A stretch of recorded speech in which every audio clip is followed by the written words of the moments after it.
Have you ever been in an institution? You're listening to one now. That's true.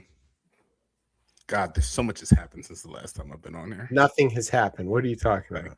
in my personal life, I went to a great Broadway show in New York. Oh, we'll have to talk about that maybe Yes, later.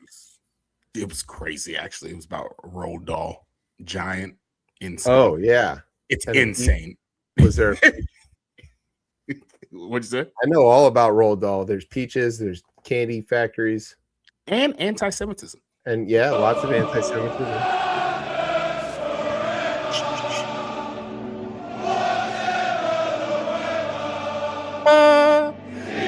Streets are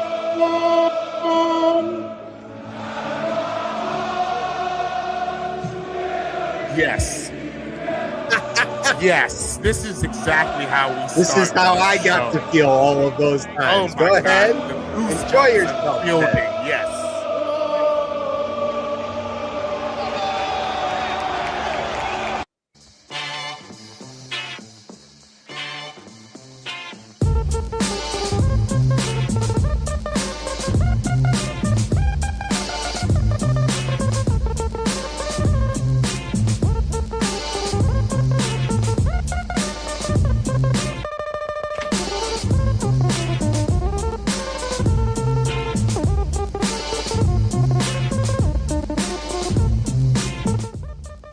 It is 9:30 on a Thursday night, and you are tuned in to Beltway Radio and Beyond, which can mean one and only thing.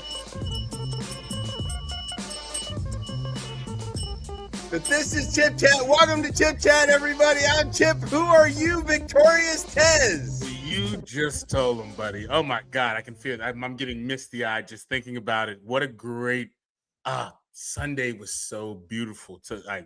Wasn't even really Sunday. You were already champion. Sunday was, but no, that when you see the trophy come out at Crystal Palace, and it's just it was just joyous. And we get to do it all again this weekend. It's crazy. We get to do it. Try to do it all again this weekend against you have a chance to do it again. Let's say. I feel confident at this point. What are we talking about? We're talking about how Everton gave Arsenal the win for the league. We do get credit for that, right? We could have actually done it sooner if we'd actually kept our lead against City. Yes. Then you would have won a whole week earlier. So sorry about that. It's okay. But it's all right. By pulling the draw with City, we did in fact cause the Gunners to win the league. So congratulations. It was this was just a really good sports journey, and like some of my like closest friends, and like, you know, specifically for like the English Premier League and just I think European football. I mean, and worldwide football in general in the United States, specifically around the league. No, around the leagues, right?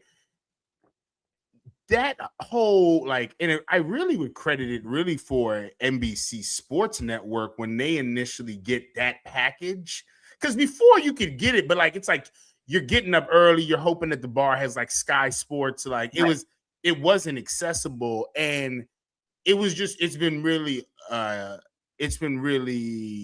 awesome to kind of grow in that and be at like the lucky bars and the drafting tables and like the community around that. Like people were coming in from we had a really good time on Sunday as like just a group of people.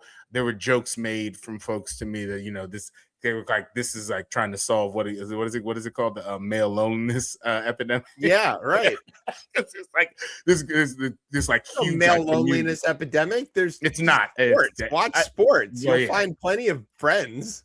Yeah, but and this team, right? Obviously, like Mikel Arteta, and he deserves former Everton great Mikel Arteta. Yes. You know, that's right. Got to say his whole name.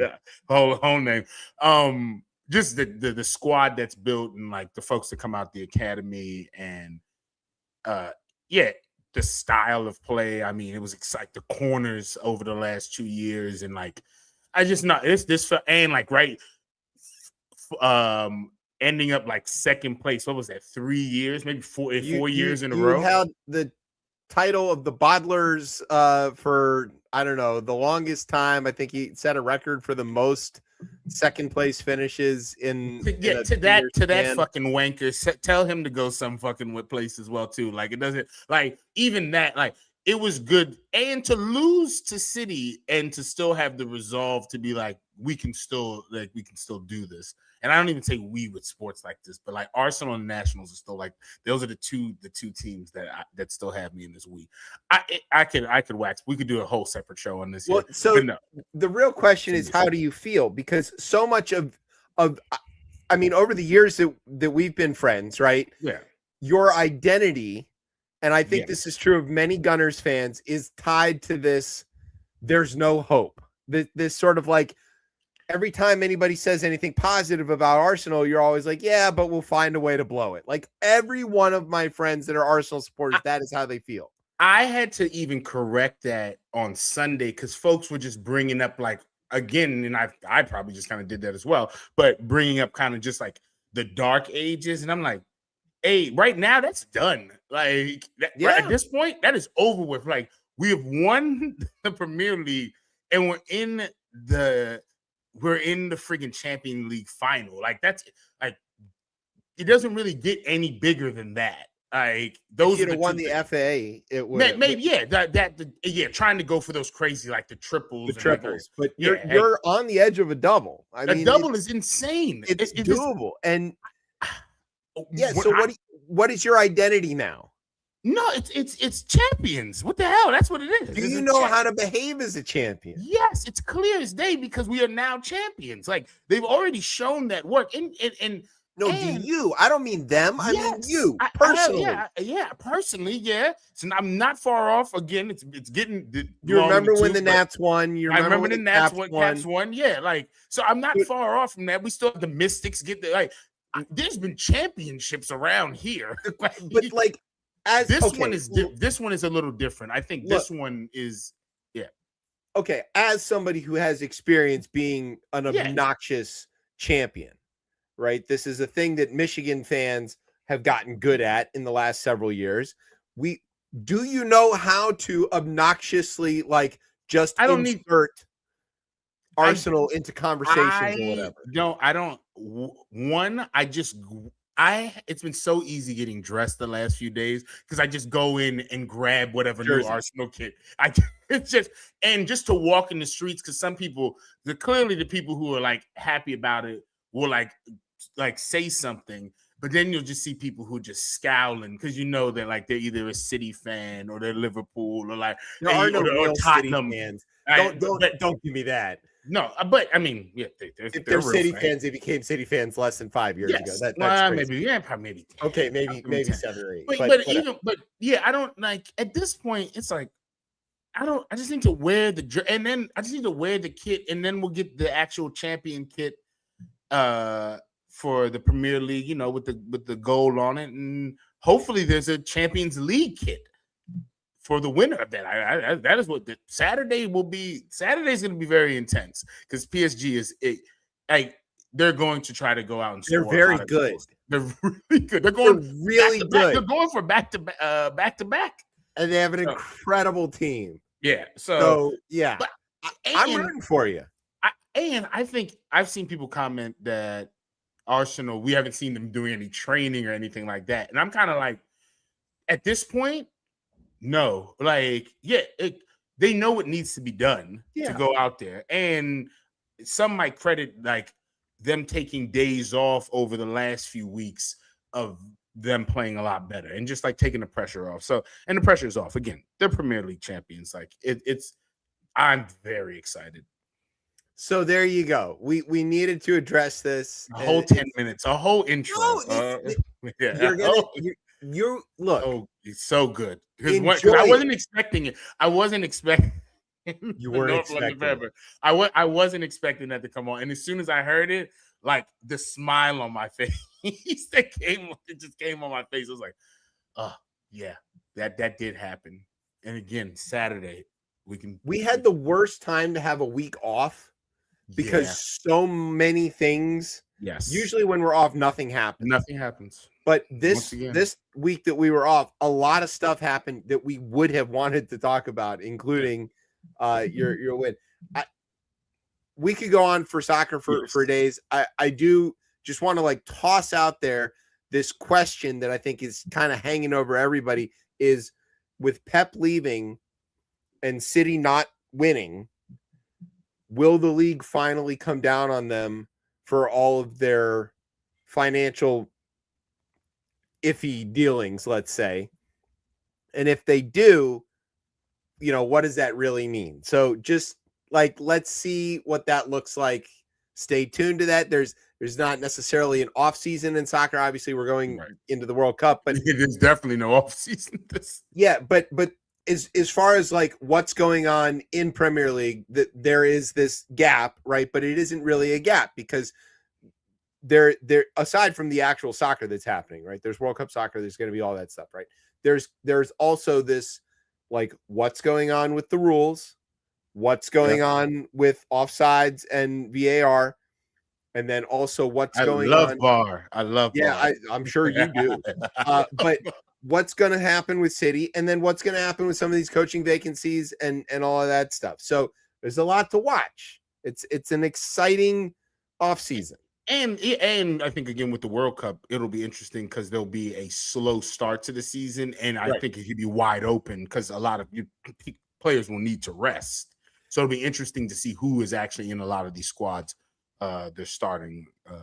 Which clubs are able to prioritize getting off to a quick start and winning in an environment where a lot of the top talent is damn near exhausted. Yeah, I mean, Saka, Rice. Like, I'm just thinking of all the players who are going to be playing. Think of how many of your team are on national teams. Oh my God, yeah, exactly. It's a fair amount, and everybody. But you're not the only one, right? Liverpool's got most of the Dutch national team on their squad. We've got Jordy to deal with, and Seamus is playing for Ireland, so. But yeah, we're heavy England squad, so we'll see. We'll probably be out. You have a lot of the England squad, which is what should be the England squad. That's a whole nother. Yeah. I'm sure you have thoughts on that. The Germans have hijacked your team, sir. Hey, look, they finally figured out how to win that war that they keep losing over and over. Okay, all right. So there you go. That's soccer chat. Now we're going to do the actual show. So this week is a welcome to Chip Chat. It's a special edition of Chip Chat. Welcome 10 minutes, 15 minutes later. Because we're going to talk to our favorite baseball nut, Dan Formosa. He's back with us. He was supposed to be with us a few weeks ago, and then I had an emergency, so I had to cancel. So that's my bad. And Dan is a phenomenal person for still fitting us into his schedule. So that's great. Very thankful. And Trump is maybe escalating the war, maybe not. We're either like about to have an end or the end.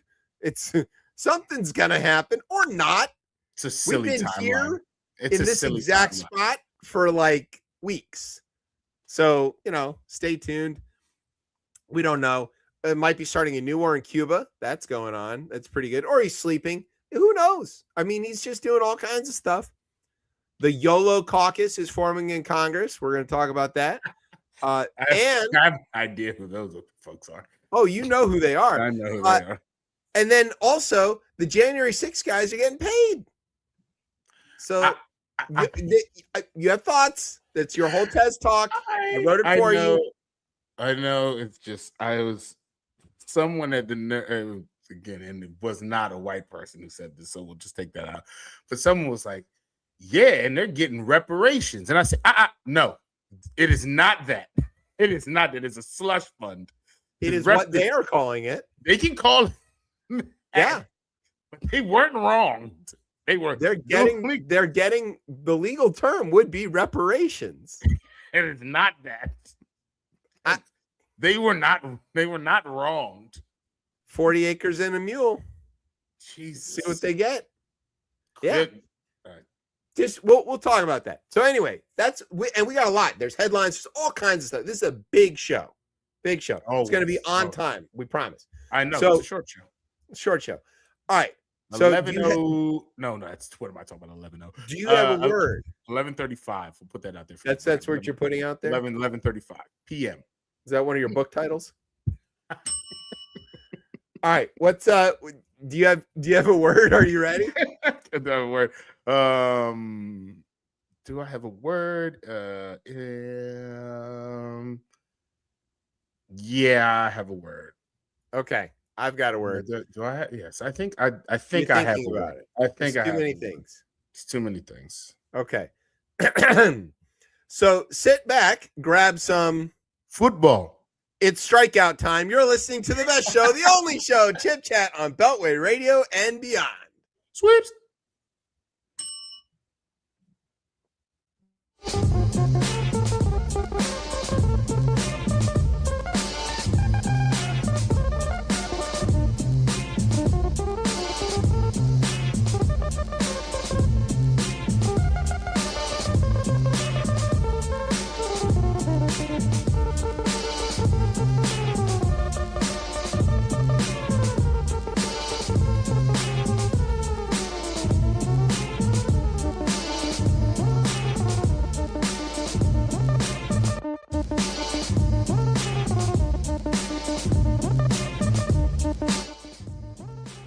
All right, welcome back to Chip Chat here on Beltway Radio and beyond. I am your host, Chip. With me is Tez. What's popping up? All right, so now it's time for the headlines. Now, the last time we did the headlines, Tez was on assignment, so Brian had to fill in for him. Oh my God, yes. And Brian got to do some excellent headlines. So oh God, hold on, I don't want to lose my job here. No, we'll see what happens. I don't know. I haven't read these, so we'll see. Have. No, I haven't. Okay, sure you have. I don't know how to read. Thanks for exposing that. All right. So as tradition dictates, Tez gets to go first. Okay. Did we this? All right. After kids got done with looks maxing, where they would intentionally break facial bones to try to look more manly, they have moved on to balls maxing, where they use saline injections to try to make their balls gigantic. The next trend doesn't matter. Everything is over at this point. That is correct. All that's true, by the way. As the war in Iran continues, Trump tweeted a series of AI bomb images with messages on them. A source inside the Pentagon said, "Why didn't we think of that?" He's taking it very seriously. Very, very seriously.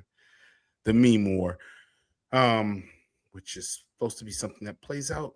Like nope. Don't. Anyways, Trump deployed the U.S. Navy to blockade the Strait of Hormuz, or as Iran has been calling it, Monday. Yes. Every Monday. The Navy has so far turned away about a dozen ships by playing the Village People anthem in the Navy at intense volumes, causing Trump to dance profusely. He loves the Village People. He does love it. Didn't Xi Jinping greet him with that or something? Yeah, I feel like they were playing that over there. Yeah, of course. Yeah. You know. Okay. I wonder if they're going to play the State Fair since Milli Vanilli's out now too. Oh God, State Fair. I forgot. Well, it's not called that. Dumbest fucking thing in the entire world. Okay, go ahead. I'm getting out of here. All right, I'm getting out of here for that foolishness. Yeah, I'm not going to be around. Might stay for the UFC. Just joking. The war in Iran isn't the only thing dragging around the Trump White House. JD Vance is there too. That's right. Gas prices continue to climb, forcing many Trump supporters to reduce the number of giant flags in their pickup trucks to only 2. Too much taken too much gas. It increases the wind resistance. Yes, it makes I'm with you. Yeah, sucks your mileage. Yeah, you can do that when it's $2.79 a gallon. Remember those times? Remember those times? Remember those times 4 months ago? About that? 4 months ago. Inflation is 3.8%. They just got numbers today. Yeah. CPI's up. Okay. Go ahead. The rise in fuel prices has meant a sharp decline in other spending at gas stations, meaning more sushi available for me. Yes, I was hoping you'd get that one. Yeah. Gas station sushi. Ugh. All right. Health and Human Services Secretary RFK Jr. posted a video of himself catching a pair of black racer snakes on the patio of CMS director Dr. Oz's house in Florida. This story brought to you by the Incredible Sentences Department. and while it's in Florida, everybody, it's black racer snakes, not black racist snakes. Okay, just to clarify. Right. Just reports are that Kennedy did in fact eat both snakes, but that he experienced indigestion when the snake encountered the mongoose he had ingested earlier. Yes, it's just like, I don't know, it's possible. Weird innards, inception type shit. Things eating things inside of things. Inception. New Jersey Congressman Tom Keene has not been seen for 80 days and counting, but since he's from New Jersey, he's probably just stuck on the turnpike somewhere. What in the dog? Tom Keene has not been seen. That is a good rhyme, but also true. I encourage everybody who lives along the Appalachian Trail to go check just in case. Yeah, oh, God. That's actually a worse story than it sounds like. We can talk about that later, but go ahead. After the Supreme Court allowed Southern states to end black voting rights, Alabama moved to enact a set of districts the court already struck down in 2023, and were again stopped by the court answering the question, quote, which state is truly the most racist? That's right. The court was like, we already ruled that this was intentionally racist. You guys wrote down we're doing this because we're racist.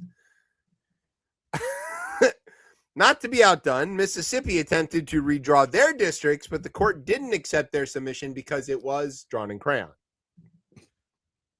Jeez, leave them alone. They can't hear me. Trump is plowing ahead with construction of his UFC octagon on the White House lawn, and reports are that the DOD has, quote, number of sides envy. Oh my God.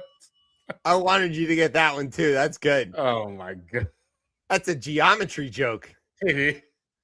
What? Yeah, people are like, you two idiots just make a bunch of really dry, stupid dad jokes.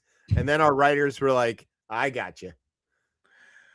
Yeah, hold my beer. Like, yeah. Pentagon, octagon, number of sides envy. This is dynamite stuff right there. I don't feel proud. Know your audience, man. The fight will take place to celebrate the 250th birthday of our nation, because as Patrick Henry famously said, give me liberty or give me several rounds of dudes in tight shorts on top of each other. Yeah, I mean, that's what it is. That was the quote. That was the quote. Yeah. Memorial Day was this past weekend, a time to commemorate our fallen service members by holding large furniture sales. Coincidentally, JD Vance had a fantastic Memorial Day. Yes, he did. We do commemorate them by selling consumerism. What are you gonna do? That's a great joke. Memorial Day kicks off the start of the summer travel season, but with gas prices so high, many Americans can't afford that road trip. So sorry, Grandma. That's not a joke, really. I think it's just like a thing. No, it's okay. I listened today. Grandma will just talk to the AI robot. That's right. Have to go see her. Speaking of gas prices, Trump called the massive increases, quote, it's, again, guys, midterms are coming, it increases peanuts, because that was one of the 3 things on the dementia test in front of him at the time. Yikes. Yes. Allegedly. Allegedly. In response to the peanuts comment, Snoopy has filed a lawsuit. And those are the headlines. Yeah. Oh my God. I almost sent you there's a story that I want you to talk about maybe next week when we get more of this data, but there was polling data that shows that the white working class has flipped on Trump, and they give him a 54% negative. So, this thing that you've been talking about is maybe we may have finally found the bridge too far.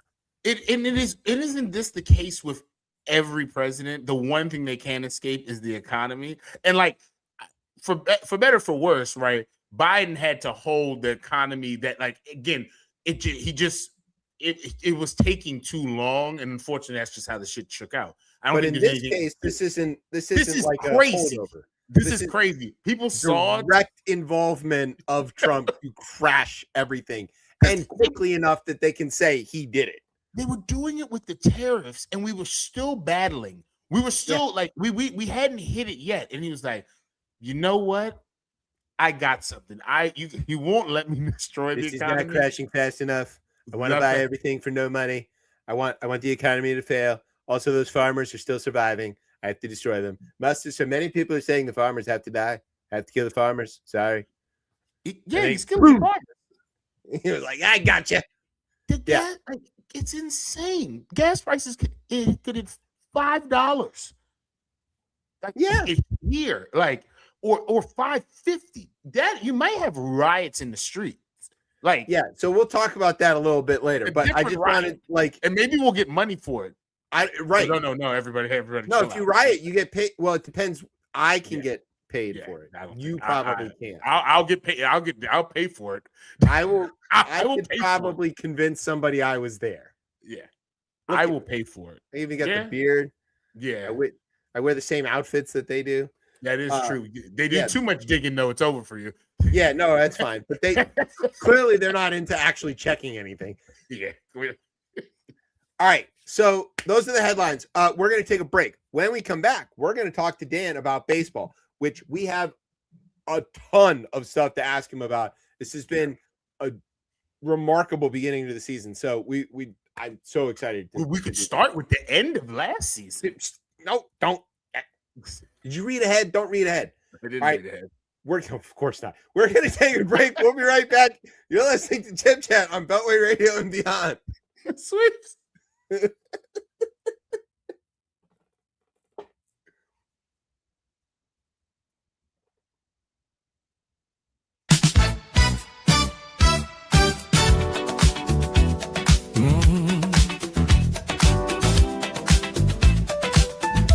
Before you hit that door, baby, you better check that curl. Cleavon told me so. Alarm clock ringing, sunlight on my face. Can't step outside with the curl out of place. Mirror say, player, better tighten that loop. A dry ass curl, brother, that ain't the move. I need that drip, need that shine to behave. Need my curl looking slick as Rick James. From the roots to the tips, let it flow like truth. Ain't nothing poppin' till I grab the juice. Oh, African berries, juice is so pure, curl so full, yeah, it's blessed for sure. Prince Hakeem dreams in every strand, but without them chemicals messing up my hands. Get the juice, get it, to keep your curl loose. Strip so clean, shine so smooth, one splash hit and you know the truth. Get the juice, to keep your curl loose. From the crown to the roots, ain't no curl curling without the juice. Keep your curl the juice. Yeah.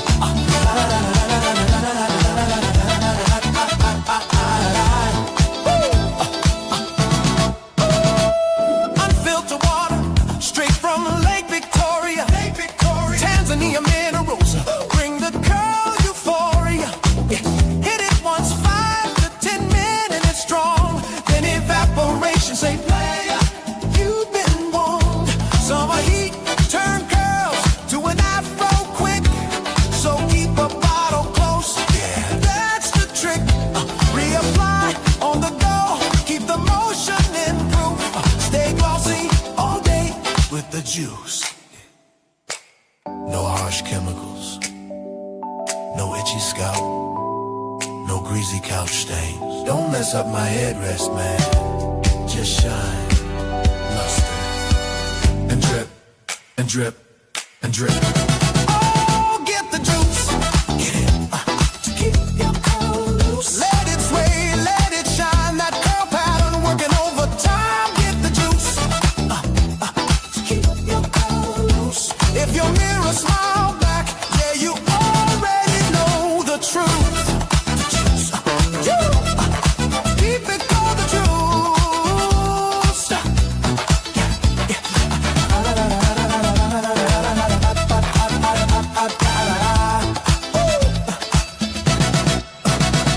The juice. Keep it.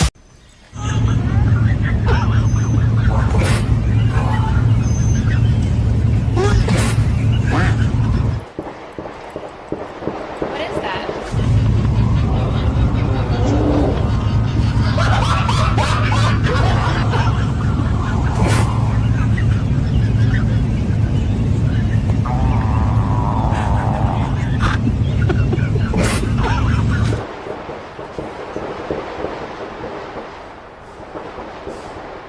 What is that?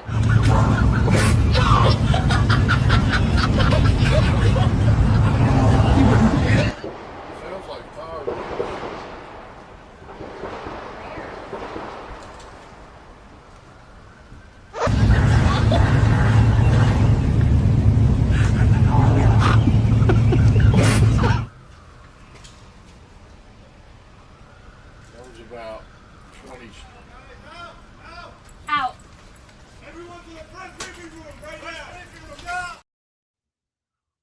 What the hell was that? Okay. Welcome back to Chip Chat here on Hello. Beltway Radio and beyond. I'm your host, Chip. With me is Tez Brian. What are you trying to do, man? What was that? I know parts of what it was. Okay. Well, that Explain was yourself. your song. Explain yeah, yourself. we know that. Okay. So again, yes, as everyone knows, the headlines, the headache headlines are brought to you by the Jews. So apparently we That's all the knew Jews, about not the Jews, just to be very clear. well, Trump had some juice that was making him do all that stuff. So what They I've had done, like a mic on him. I don't know what it is. So again, someone was filming from afar. They saw Trump come in and he was ripping it, literally. And so as if you saw the little bits, you even see the Marine, he was like surprised at what was going on. And one of his aides just try to move as fast as she could without getting hit by the gas that was coming out of him. So that was in the limo. No, it started in the limo, but he walked outside, to relieve himself, so to speak. Great. Okay.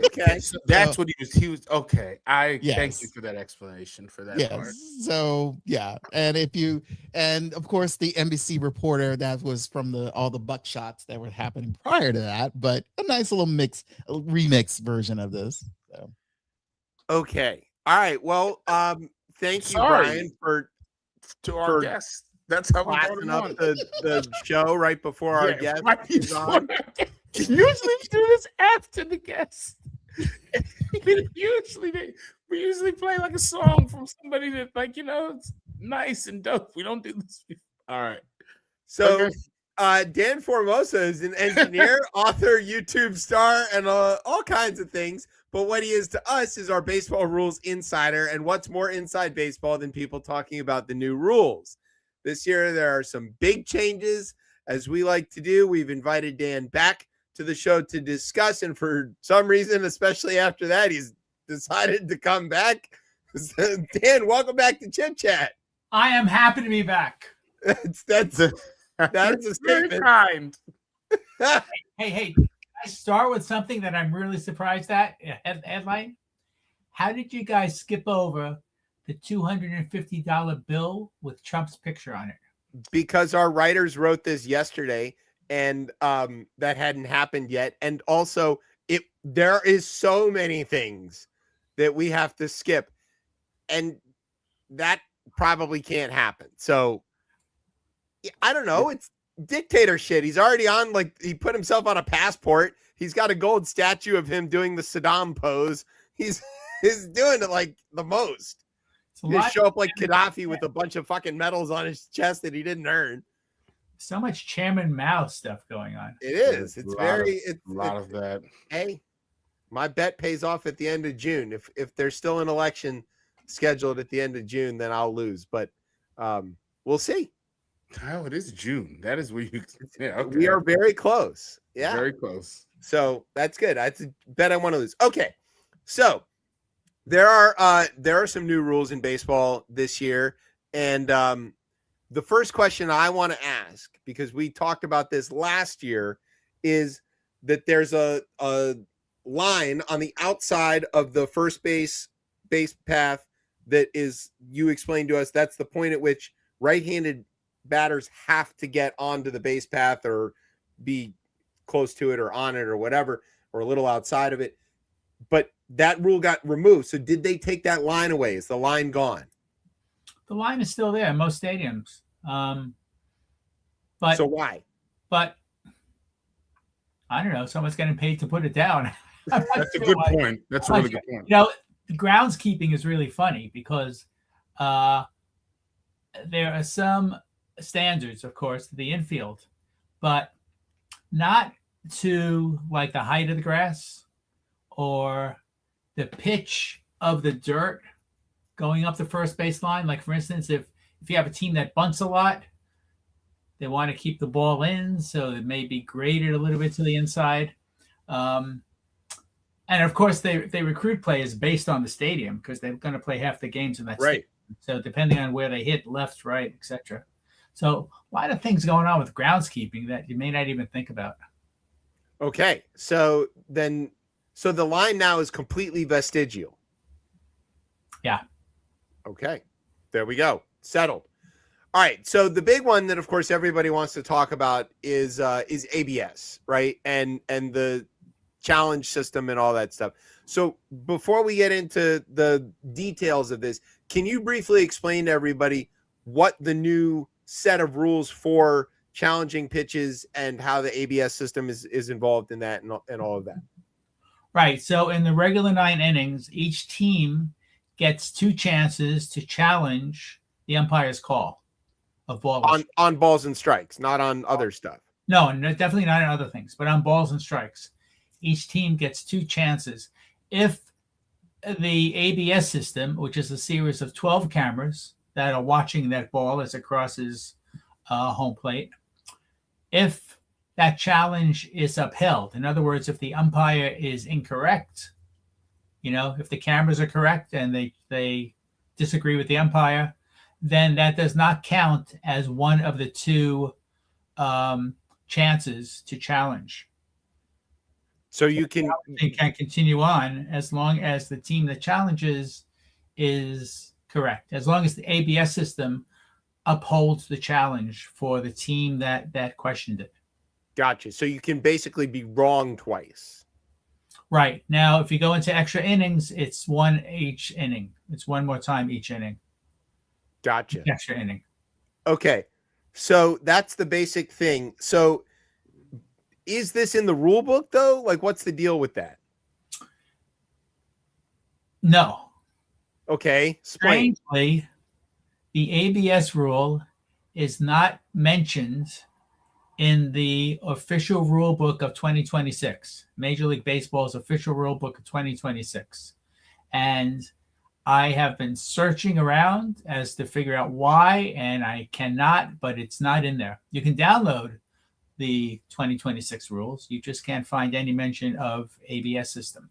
Now, that's in the rule book. You can find descriptions on the Major League Baseball site.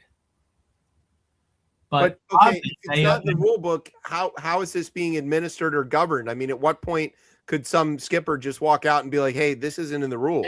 It would have to been collectively bargained, right? At some point, right? I don't remember when. It has to be in a CBA. Yeah, there is an umpires manual, 2026 umpires manual, and it's described there. But strangely, it's as if Major League Baseball did not commit to the ABS rule. Huh. Committed, which, a lot of us. Is it like a pilot program? What? Is it like a pilot program? Well, they're not calling it that. So what is this? Because wasn't it a pilot program in the? Didn't it start minors, and then didn't they do spring training? I don't know if it was last year, and then and then this year they introduced it. So yeah, because last year the umps tossed a few guys who did the hand signal for the challenge after, you know, because they were doing it in spring training, and then there were a few guys that sort of carried that way as a way to like disagree with the call. They would go and touch their helmets, and then the umps tossed them for showing them up essentially. And so, yeah, how is this operating without a rule? Yeah, well, it is a bit of a mystery, and I think, you know, the rules are a little bit dysfunctional because of that. Actually, that is, to me, it's actually pretty shocking that it's not in the 2026 rule book. Now, the 2026 rules are released only a couple weeks ago. They are released a couple weeks into the season, which is also kind of odd. The rules are not released to the public on opening day or before opening day. They're released a couple weeks later. Is that every year, or is that just this year? Every year. Okay. So why are they doing this? It is an oddity. It's I don't know. It's a mystery. I do not have an explanation or an excuse for Major League Baseball. That's that as a baseball person, that strikes me as strange, because nearly everything in baseball has a long, complicated explanation with details and a story, and this happened this time, and it happened this one other time, and somebody said, but it could do this, and so then we had to come up with this. Like, there's depth and minutia involved in baseball rules, and they didn't bother to include this. All right, so now here's the real question: like, how is this working? That's what I really want to know. Like, so far we're a few months into the season. How is ABS and the challenge system effectively working out for the game? Well, first of all, it depends how interested you are in knowing that the ball is 0.3 inches outside of the strike zone. You know, to me, it's a little too much detail. But in terms of what it means is the strike zone has been redefined. Yeah, so that's the thing, right? There isn't a strike zone. So how do you know where the strike zone is? How do the cameras know where the strike zone? Previously, from day one of baseball up until this year, the strike zone was if you picture it like a three-dimensional projection above home plate, the strike zone was this three-dimensional shape in space that was the dimensions of home plate, and it had a height and a lower height and an upper height. Right. The lower height and upper height was based on the batter's body when that batter was in batting position. So the batter would crouch, and the definition of the strike zone is really vague. Like I said, it was projected up from home plate, a three-dimensional shape, went to 5 sides. Yep. And the bottom of the strike zone was the top of the knees, or the hollow of the knees. I was going to say, it's the back of the knees, right? Yeah, the hollow of the batter's knees. And the top was the midpoint of the batter, his torso. So it was vague to start with, right? I mean, you can't really see the back of the hollow of the knees. You can't really figure out where the midpoint is. So it was vague to start with. So what the strike zone is now, it's a two-dimensional plane. It is in the middle of home plate. It is the width of home plate, like it has always been, 17 inches wide, width of home plate. But now it is based on each batter's standing height when they're not wearing cleats. How are they? What? And let me tell you what that is. So the strike zone is, take the batter's height, multiply by 53.5% of his height, and that's the top limit of the strike zone. 53.5%. Where did they get that from? The bottom is 27% of the batter's height. So it has nothing to do with the batter crouching anymore. So the batter, if the batter crouches more or less, doesn't matter. It is this bizarre percentages based on the batter's height without cleats. So what if who loads So they in get these batters' scanned. I would say they get scanned every year. This year people have to do some type of scan. What if you get called up to the show? Do they scan you on your way up? Well, they must know the batter's height. Each batter, each player, each batter. But okay, so traditionally, right, you might look on the back of a baseball card that would tell you like the batter's, stats, and it might have like a height and a weight. And a lot of times people are like, yeah, sure, that he's not that tall, or he's taller than that, or whatever. Lying about his height. Yeah, that happens a lot. It certainly happens in basketball. So like, why? What? There's a lot of room for manipulation. What if Jose Altuve somehow they say that he's 6 feet tall? I mean, there's no way, right? Guy's 4'10" on a good day. Well, they must have a more. They must have a proper way of knowing what each batter is. Right in the rule book? Oh no, it's not in the rule book. No, ABS is not. The new strike zone is not in the rule book. So what are we doing here? We're just making shit up as we go. I mean, look, I take your point that the strike zone was always kind of made up, right? As a kid, we all learned the same thing. It's your knees and it's your shoulders, but nobody ever calls the shoulders. And there's the letter high, and it's like it's rare that you get called for a letter high strike. So it's the person behind the plate. Like it's that too, right? Isn't it the umpire behind the plate? Like, I remember quibbling about like letter high. Like a letter high strike is a thing, right? There's a word for this ball that passes you, and you get called, and you're like, that was letter high, and the ump's like, that's a strike. You're out. What do you? But now that's not even real. Dan? We can't.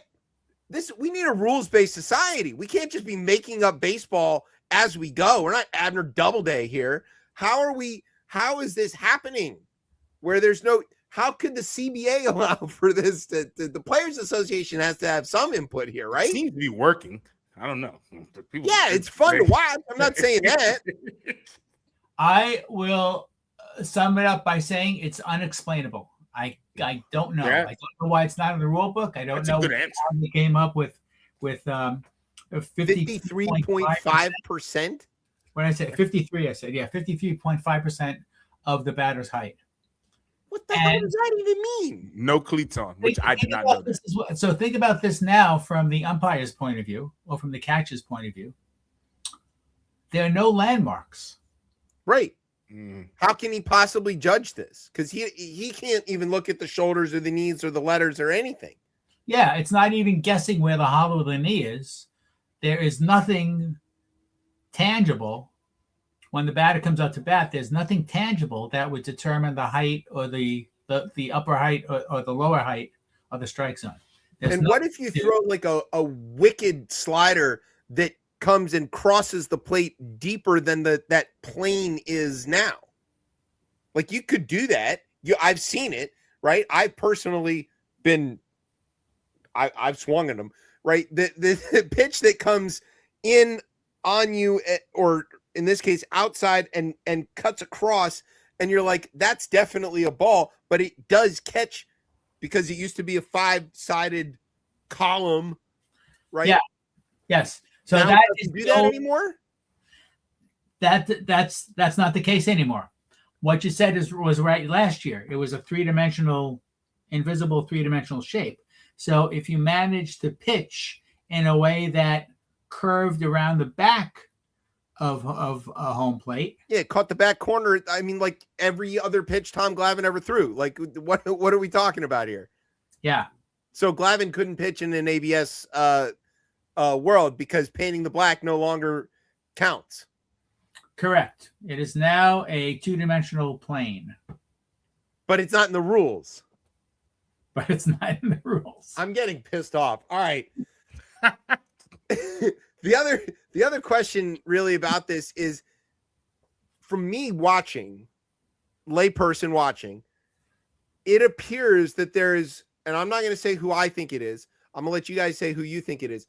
There is a particular group of players who are better at challenging this strike zone calls than other groups of players. And I want to know who you think that is just watching.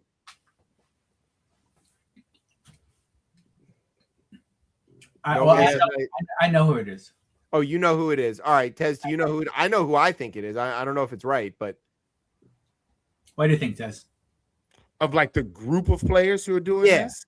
Yeah, there's one group of players that are better at calling this than anybody else. I mean, for me, I would say from what I've seen, it's just the catchers are the ones that able to do this the best. It's catchers. So I know that pitchers think more things are strikes than are, and I know that from personal experience. And but I think catchers are the most accurate at challenging this, and I wonder what the actual stats. Some are bad though. I mean, because I've seen some who've had just on the Nats alone, like Millis is terrible. Yeah, but if the catcher calls for the challenge, he's probably getting it right. That's what I've noticed. Dan, what's the actual answer here? Well, so first of all, the players who can challenge a pitch are the catcher, the pitcher, and the batter.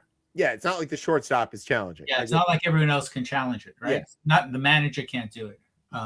So it's out of those three, and who is more correct? It's the person who's actually in a better position to see where the ball is going, and that's the catcher. Yeah. He just has a better. The catcher just has a better vantage point, and also the catcher knows where where the glove is going to catch it. So there's a bit of a physical sense too. He has a feedback too, because even if he's framing the pitch, he knows where it hit him in the mitt, so he can get a feel for like where it was relative to the plate position. Yeah. Now that being said, catches are about 60 to 65% correct. So still, yeah. So almost 2 out of 3 times. Yeah. And what's the accuracy rate of the pitchers? Below 40. Below 40, yeah. Yeah. Right. So every pitcher is sure. What are you talking about, Blue? That was a strike. Some teams are preventing their pitchers from challenging. No, it doesn't. That's smart. It sounds like it is smart. You get some hot-headed pitcher up there, burns 2 challenges and 2 pitches, and then he screws his whole team. Yeah. Yeah. I guess what have you found down to be like the best areas to do this on? Like, I assume, like for me looking at it, it's like to it too. You don't challenge early in the game. Yeah, and not early in the game, but like I assume you really want to do this probably like when you have people on base, like. But is there like a specific area that we've seen people's like in, like to Chip's point, like the strategy of this? I think it's more to do with the probability that the catcher is correct. Or whoever challenged it, the probability in their mind that they are correct and that they don't agree with the umpire's call. So it could be anything, ranging from strategy to ego. Yeah, but I would imagine if you think about the way that sabermetrics or all this stuff has changed baseball so drastically, at some point there'll be enough data on this that somebody will be able to figure out what innings are good to challenge in, what innings are not, what situations are good to challenge in, in the same way that like when to send the runner or whatever. You can map this out. It's like, is it worth making the attempt to steal in given situation? Sure, there's always an ego percentage there, but by and large, that doesn't. These guys are pros, right? That mostly gets suppressed. I'm not saying 100%, but like eventually they'll learn not to get hot-headed and waste challenges. Also, like pitchers could burn their own hitters by challenging on stuff that they threw, right? When then their hitters want to challenge and they can't. Yeah. Well, baseball is full of statisticians. Right. Advising the teams. And now we've got AI in the mix. Yeah. So AI is going to maybe see things even the statisticians are not seeing. That's a good point. So yeah, there is no shortage of data in baseball. It's very interesting about baseball is it's very digital to start with. Unlike some other like the players all have numbers, like like you can describe a double play by a series of numbers, for example. Yeah, yeah. But also, unlike something like soccer or football, baseball is based on one pitch, one ball, one strike, one hit, one single, one double. You know, it lends itself very well to statistics. Yeah.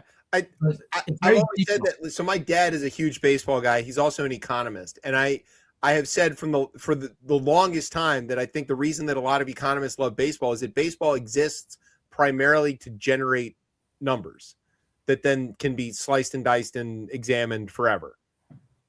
The game is incidental. It's the data that it produces that everybody cares about. Yeah.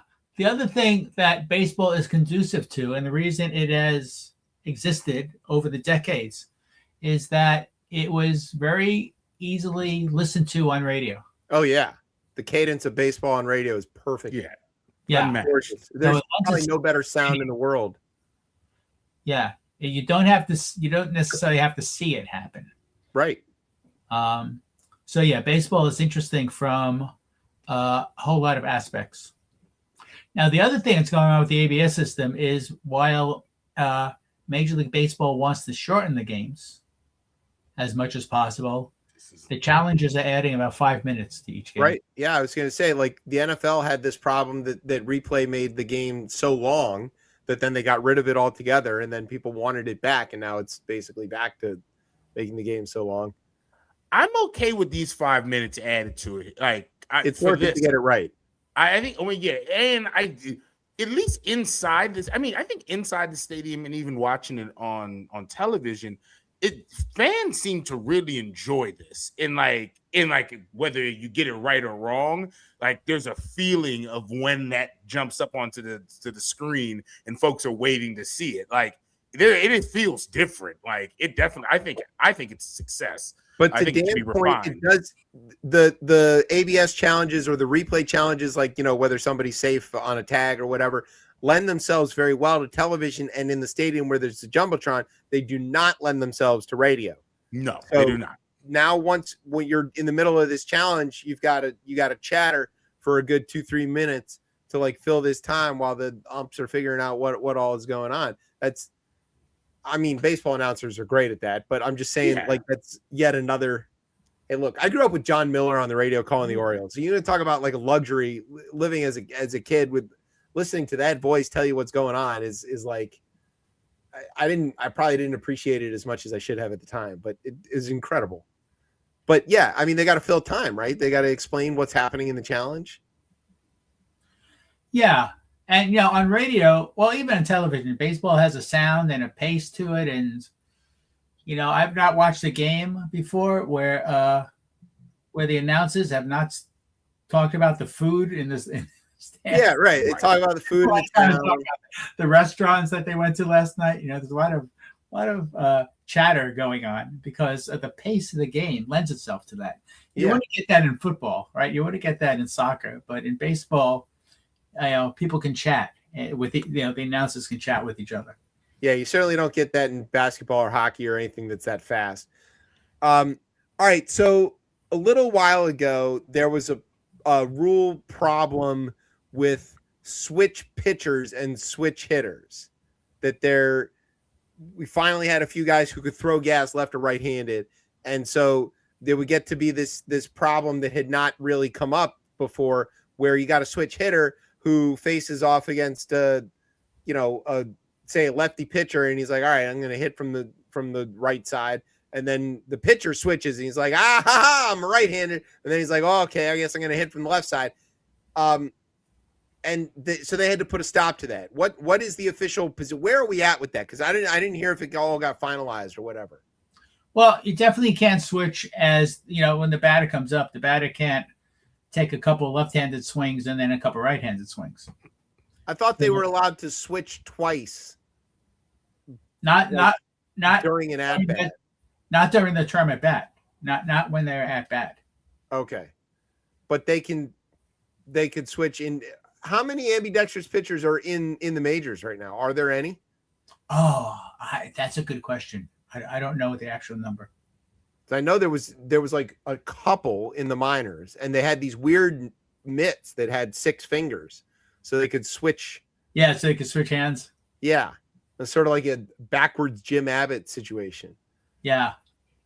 Okay, so we don't know what it is finalized. You can't switch during an at bat.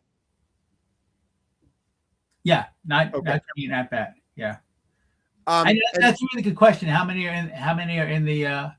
people are switching batting or pitching? That's a good question. Yeah, how many switch pitchers are there in the majors right now? All right.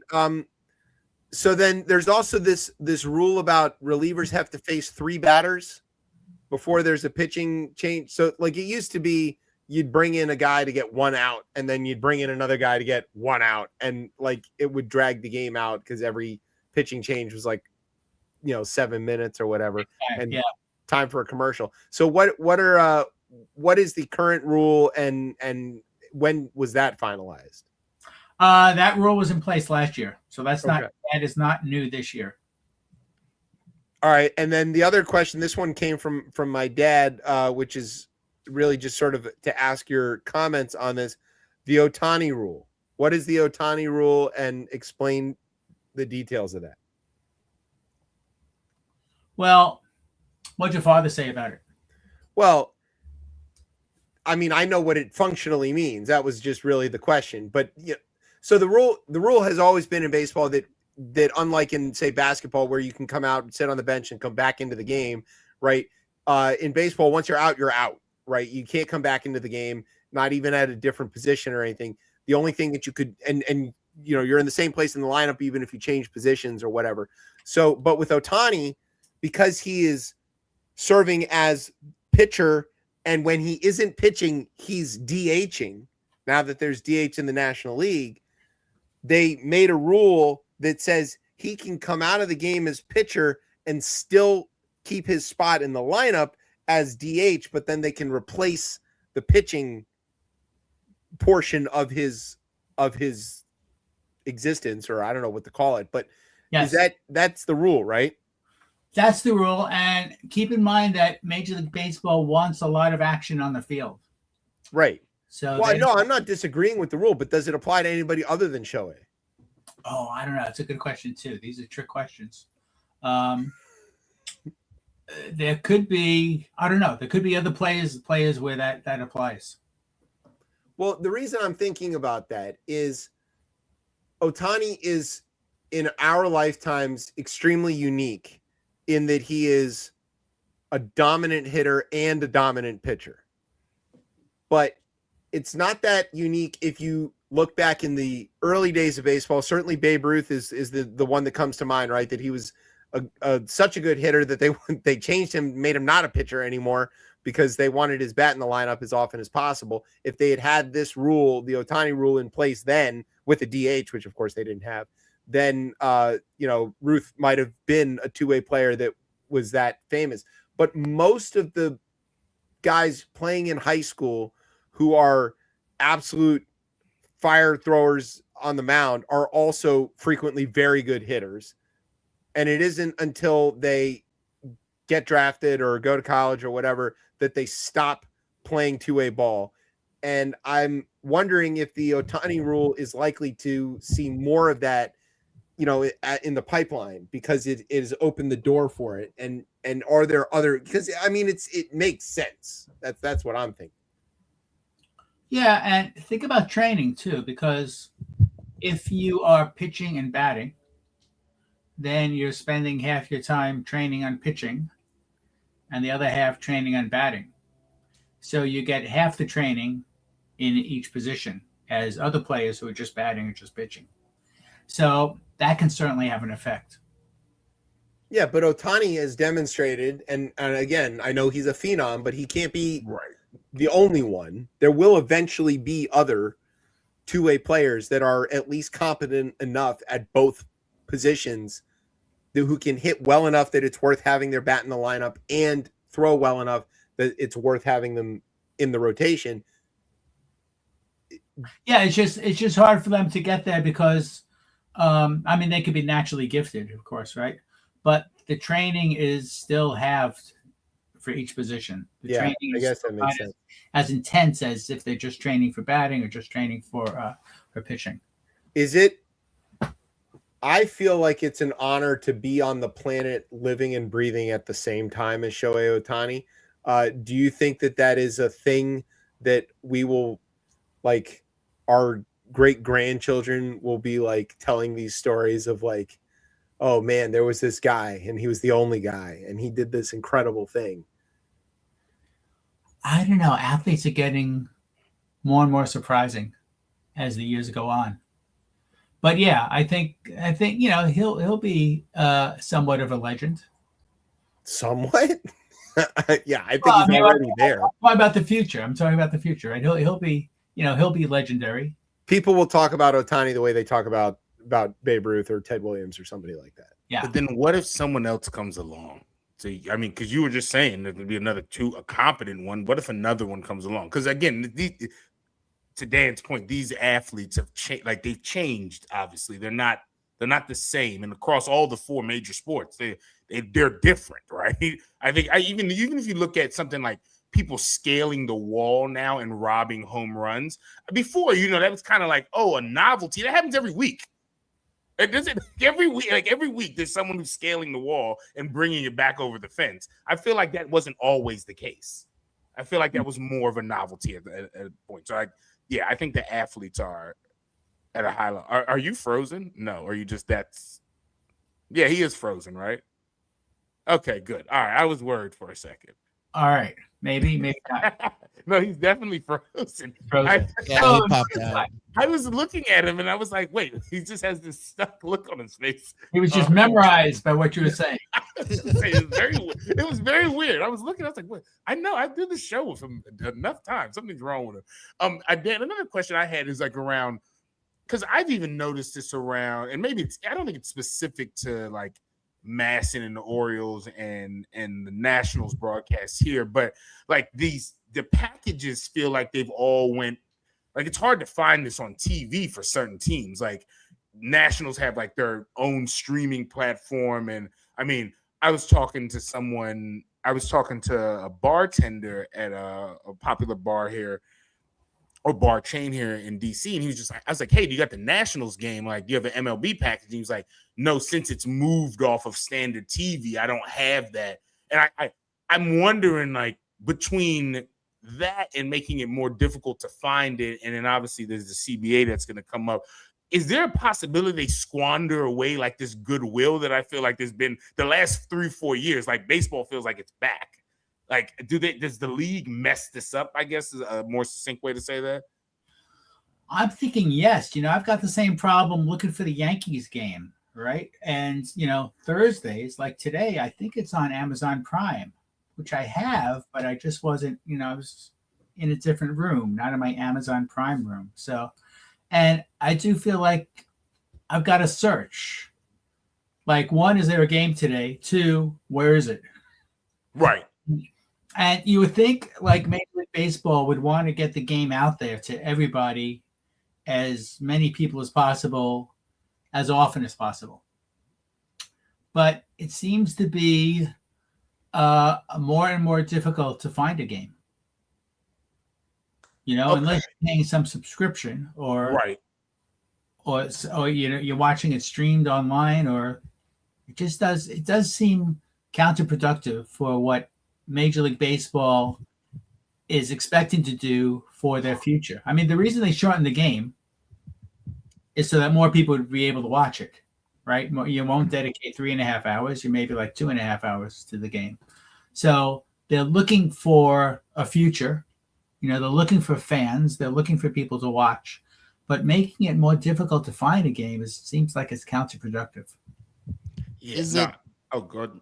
I know, because I want to follow up, because I've seen where a lot of the clubs are doing their individual subscription things, and the pricing I feel is like pretty respectably decent for those who are true fans of their team, at least. My issue would be is like, again, I won't say an issue for me, because mind you, I am full-time Oriole fan. I'm okay for wherever they play on. If I want to get a subscription, I can. I just think it's like for like what you guys are talking about is the average fan. And I think that the fact since, back, mind you and I, Dan, we're old enough to remember, the baseball game of the week on NBC and, just at least seeing that, one particular game, even though our team is not on there or respectable teams on there, at least we get to see a game there once a week. Do you feel that with the expansion of television medium in not just cable, but with subscription stuff, is it really getting more difficult for fans just to even focus on at least one game and not just on your team, but just in a particular sport in general? Yeah. And then, also the economy is not doing great for a lot of people. Right. Cable television is already expensive. So you're paying so much for cable as it is. The bills that come in, every month are high enough as it is. So there's reluctance to add a subscription to that. So it's almost like you get ticked off. I'm paying so much for my cable already, but I can't find a game. So I think it just turns people sour on the idea of watching the game. And let's face it, there are a lot of alternatives of things to watch. Yeah.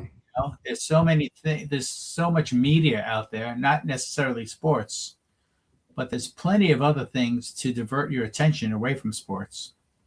So, Major League Baseball, like all sports, needs to figure out what its future is.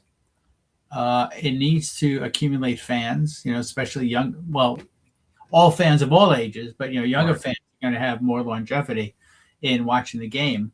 So yeah, it seems like a contradiction that they would ask for subscriptions for at least some of the games, or limit viewership for at least some of the games. Yeah, well, I think catch Chip up as well too. Where hopefully he knows. Yeah, we're talking about subscriptions. Yeah, I gathered that part. I think it's ridiculous that I can't watch the Orioles even though I've already got Mass. Okay, all right, good. There you are. That's exactly where we're at.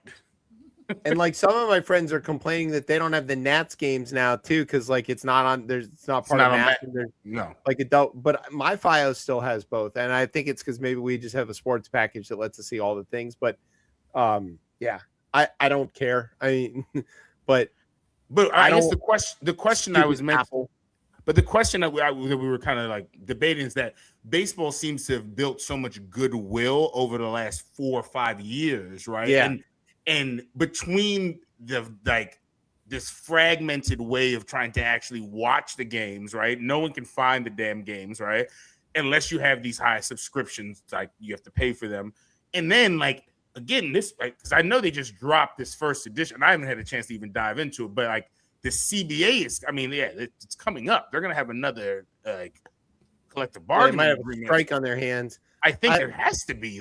They want salary cap, and I don't think the players union is going for this. And we know they're the strongest union, probably in this country, right? I would say the baseball union is the strongest union in this country. Yeah, I don't know where that's going to go. We'll probably have to watch and see. If I had to guess, I would say that the players are going to win out, but there's probably going to be a lockout for some period of time, which will damage the relationship with the fans. Again, I don't know, man. It's so good right now. Is it's crazy. It's an abusive relationship, really, because we all want to watch baseball and stuff and listen to baseball and go to games and be part of baseball, and baseball really hates its fans. And historically, I think it's baseball owners, not baseball itself. Baseball owners. When I say baseball, sport owners hate their fans. Let's start there. The first day I heard the other day, it's the first day the sports owners think about the fans. That'll be the first day that they ever think about them. Well, the price of tickets is also prohibitive. Yeah, which is concessions. Don't forget those concessions. You used to be able to go to a baseball game for dirt cheap. That was the whole. That's the whole point. You play 162 of these games, you can't be charging a ton of money for them. The seats that we used to have at Camden were $8, and they were, Sunday home games. Yeah, they were good seats. They were behind home plate on the upper deck in the shade. They were perfect. They went up to 13. We considered that egregious. When they got up to 20, we dropped them. It's nuts. Can't afford that. Yeah, look at the fallout from the World Cup. Yeah, they've got a lot of unsold seats because they made them too expensive, and they bought all these hotel rooms. FIFA bought all these hotel rooms that they were going to sell in those packages, and they're so expensive, and nobody can afford them, and they can't get visas, so nobody's coming. And only in America do we take this type of abuse from like the sports leagues and like ticket sales in general, because everywhere else they riot over shit. They literally riot. Yeah, they literally riot. And it was like, all right, everybody, you know what? So sorry that we're playing around with you and your money. Apologies. Here, they're like, FIFA's like, oh, gold mine. They'll go in the secondary market. Well, FIFA probably knows that Americans don't care about soccer and that it's just about being there for Instagram photos to show your friends or something, and people will pay for that. But like, you know, in Britain, there's I could give you probably 10 examples right now of where fans have occupied stadiums. Right.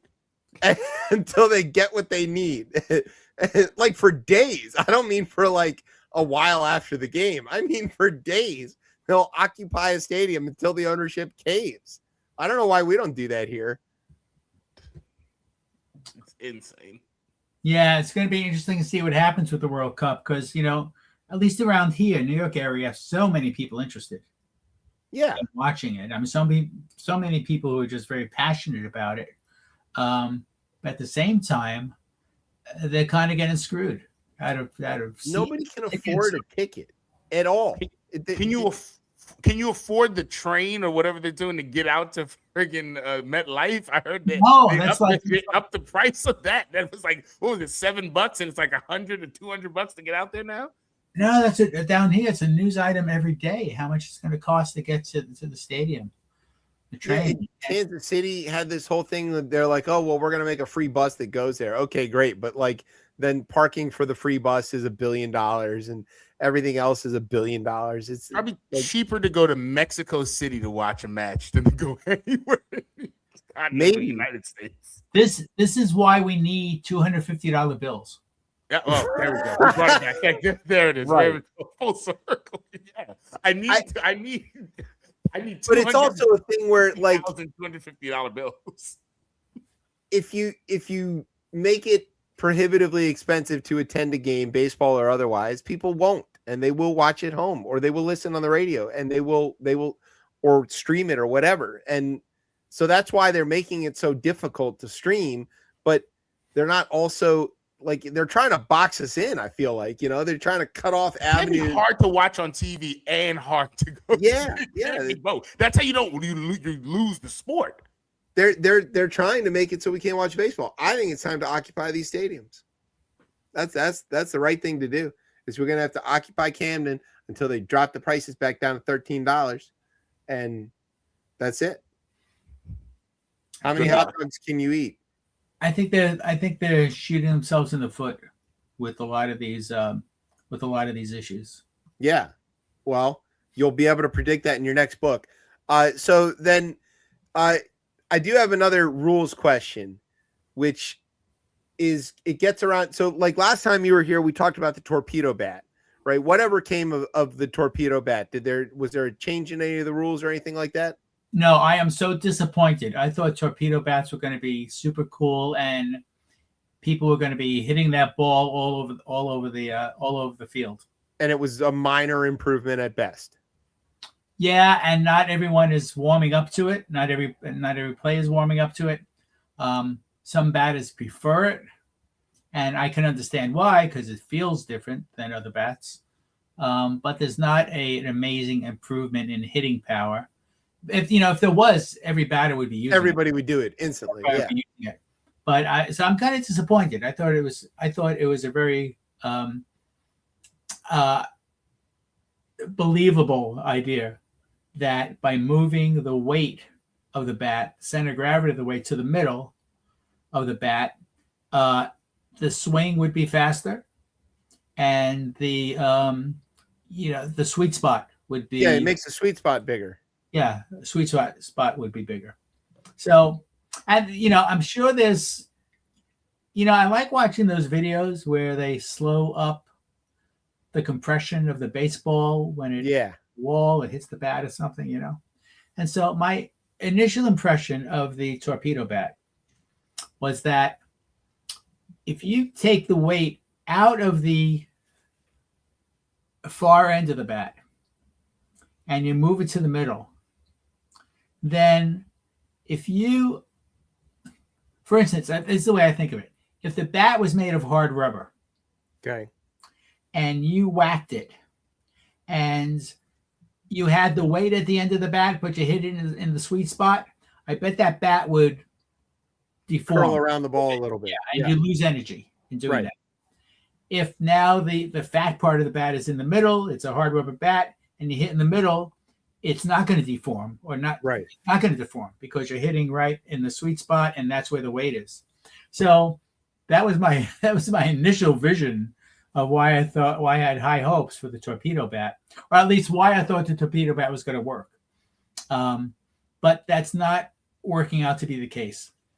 Now, of course, the far end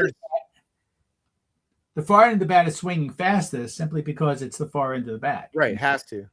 Yeah, so it has to. So that offsets the idea of the sweet spot a little bit because, it's the sweet spot doesn't have the same speed as the far end of the bat. Yeah, that's the classic thing to explain to people about rotation and speed, like which part of the record is moving faster, the grooves in the middle versus the grooves on the outside of the record. And you're like, well, they're obviously moving at the same speed or the sound would be different. Well, no, actually the outside's going much further per rotation than the inside. So how is it that confuses the hell out of people? But it's the same. Well, you get better quality on the outside of the record. Yeah, slightly. You do, because the speed and thus the compression, but it also that's the thing that people can't really see, but that the grooves, the compression rate of the grooves is different on the outside of the record than it is on the inside of the record to account for that speed difference. But so the question that I wanted to ask about, like, maybe upcoming rules, right? Because part of your job is to write about new rules as they come. So you probably need to try to predict a little bit or think a little bit about that.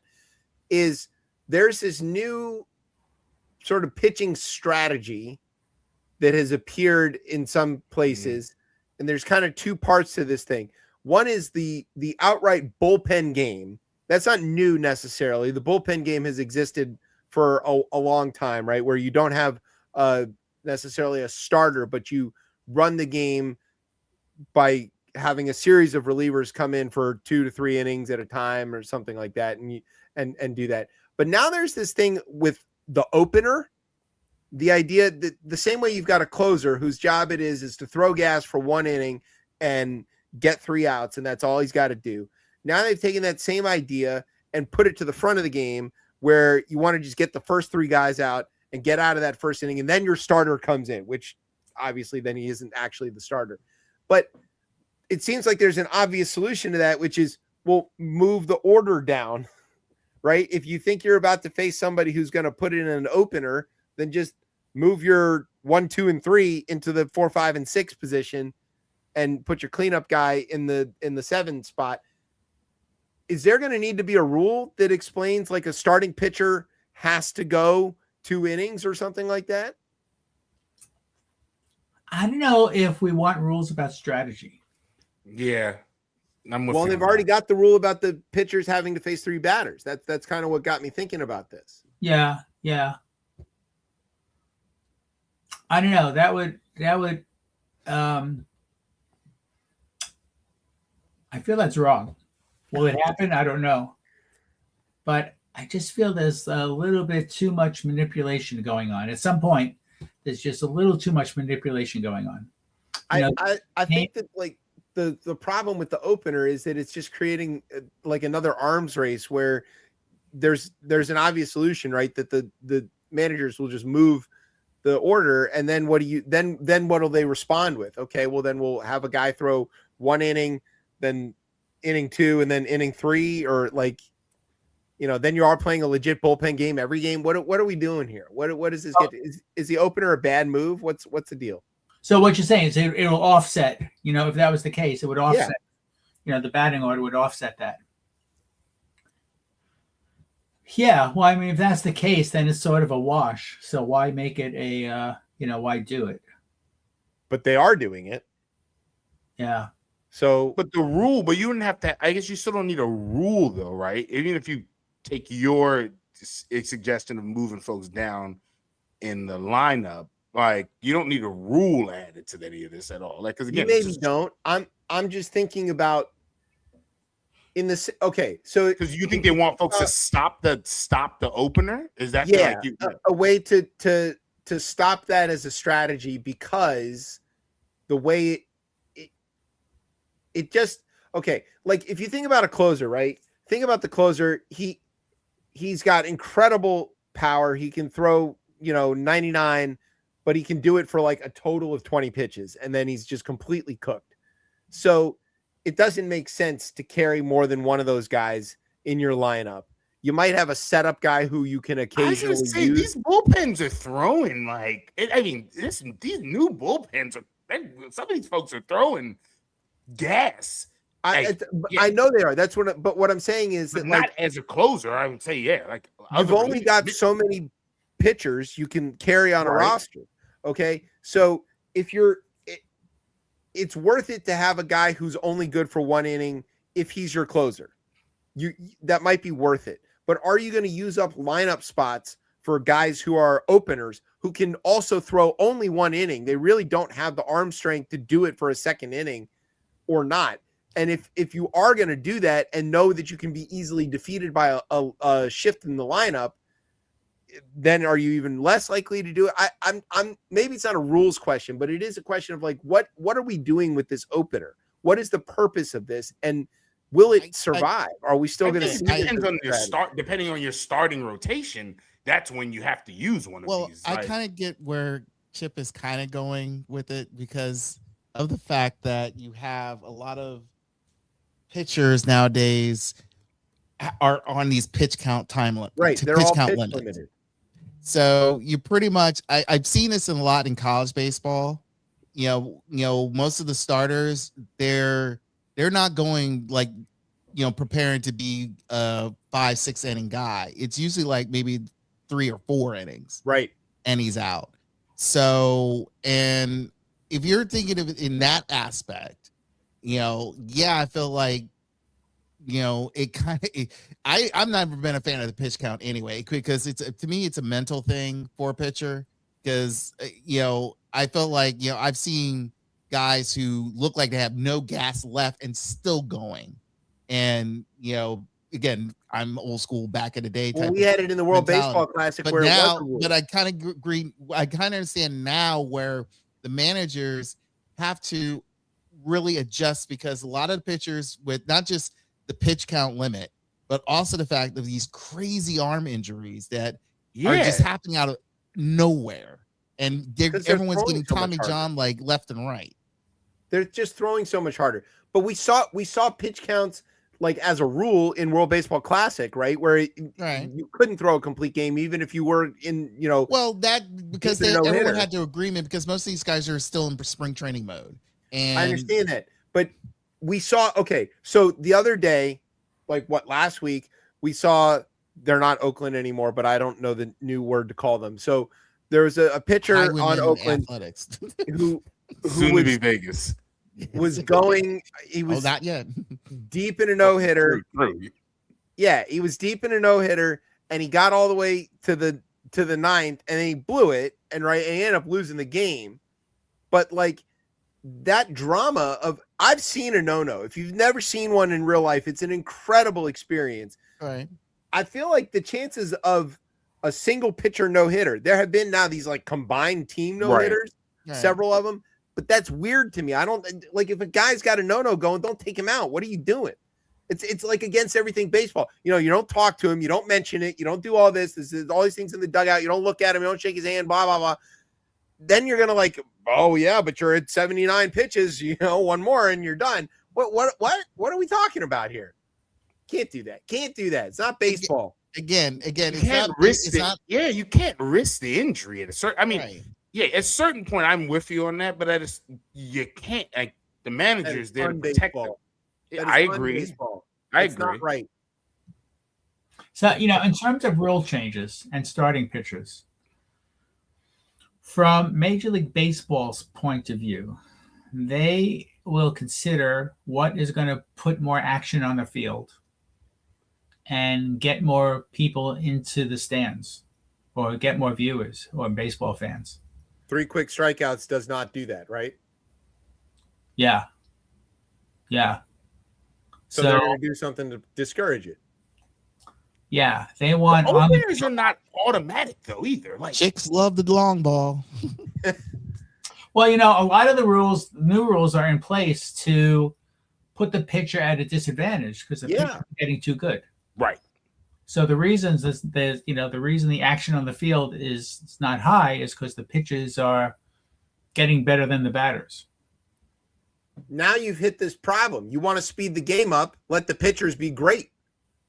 You 3 Ks in a row, bam, bam, bam. That's great.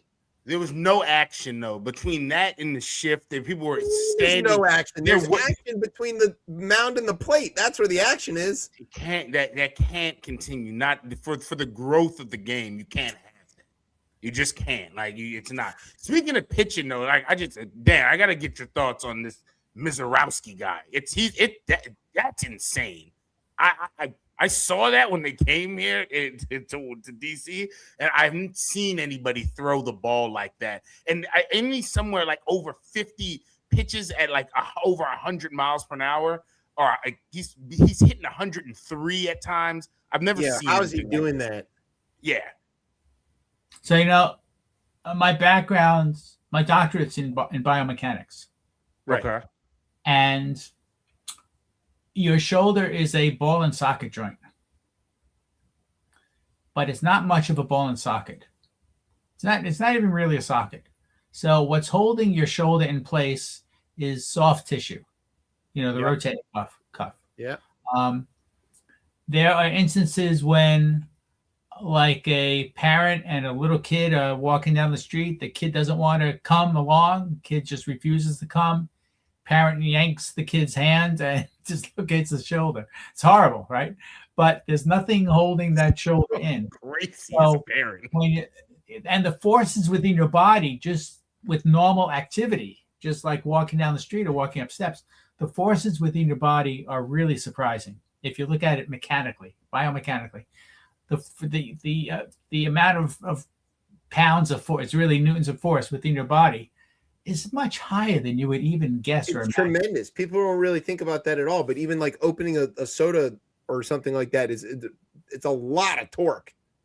Yeah, I do demonstrations in the workshops I do on biomechanics, sitting up from a chair. If you look at the pull on your quadriceps and you look at the basic mechanics of your body weight and what you're doing, it's easily 500 pounds per leg. Yeah, it's crazy. That's insane. Yeah. This is why when you stand up, you lean all the way forward, because that, now the dynamics are a little bit different because the center of gravity is closer to your knees. So the amount of damage or strain or wear that happens at the shoulder when you're pitching in these bizarrely awkward positions. You've seen these like still pictures of pitches, right? It's just, it's really damaging. It can be really damaging. Your body is not designed to pitch at 100 miles an hour, pitch a ball at 100 miles an hour.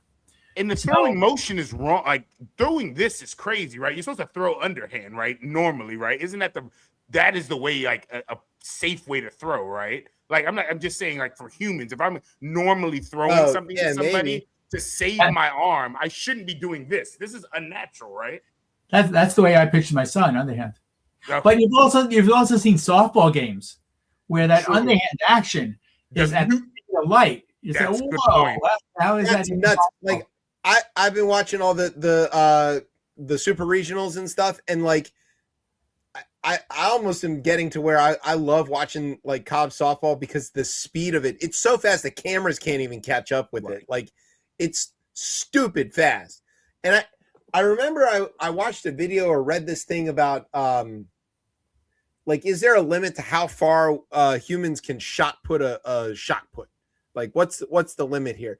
And it's not that there's this biomechanical limit where you can only throw this thing so far, and if you were to add any more torsional force to the body and propel this weight further, it would literally rip everything apart.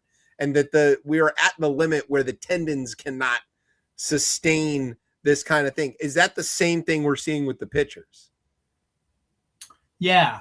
The other thing to know is that there is all matter is in a plastic and elastic state. And what that means is when things happen at high speed, they're much more likely to snap, not stretch. Right. Yeah. So think of having like a piece of clay or something that you can like draw out and stretch, goes real slow, it gets longer and longer and longer. Like putty or something, right? Yeah. Silly putty is the example they always use. Do it fast and it snaps. When someone was in a high-speed accident, like when this snow skiing, and they get into an accident, the leg doesn't break, it shatters. I mean, it's not like one crack in the leg. It really shatters in some places. Same thing with auto accidents. You know, in a high-speed auto accident, bones at that speed will tend to shatter. So the speed at which someone is throwing a baseball or softball also has an effect. It's not like they're doing it slowly. The faster they do it, the more they are prone to injury just because of the mechanics of speed. The lack of elasticity at that speed, the material that the body is made of, if the same amount of force was applied to it slowly and carefully, would allow for that motion. But if it's applied quickly, it snaps, is what you're saying. Correct.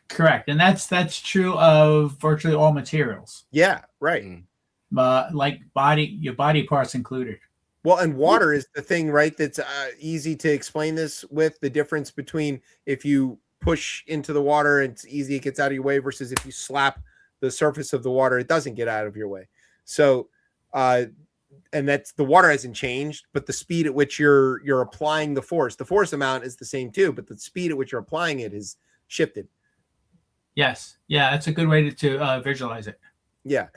Okay. So now that we've asked you everything about biomechanics and pitching and how unbaseball pitch counts are and whatever else, we do want to ask where people can get the book, and is there a new update coming for 27, or what's the deal with that? The book, yeah. So what we're doing is we're looking at the next printing that's coming up. It's going to be the 5th edition coming up. Although they actually just started printing reprints of the 4th edition. So what we're going to do immediately is put an insert into the book with all these rule updates. That actually may be a better approach because the rules seem to be changing and Major League Baseball is not committing. And then, of course, we're going to put these updates on our website, too. So 99% of the book is still, 99% of the rules are still intact. Sure. It's just there are modifications. Some of the modifications are really slight and sort of like trivial. It's wording of a couple of things. But the fact that ABS is not committed to in the rules of baseball makes me wonder what else they are going to be changing soon. But yeah, so Baseball Field Guide. It is at Amazon or any place else where you can buy books. Look for the 4th edition, 3rd printing of the 4th edition. And it's not that expensive. We have almost 5 stars on Amazon. And sometimes the stars that we don't get is because people can't find it in the book, but we have designed it to make it as easy to find as possible.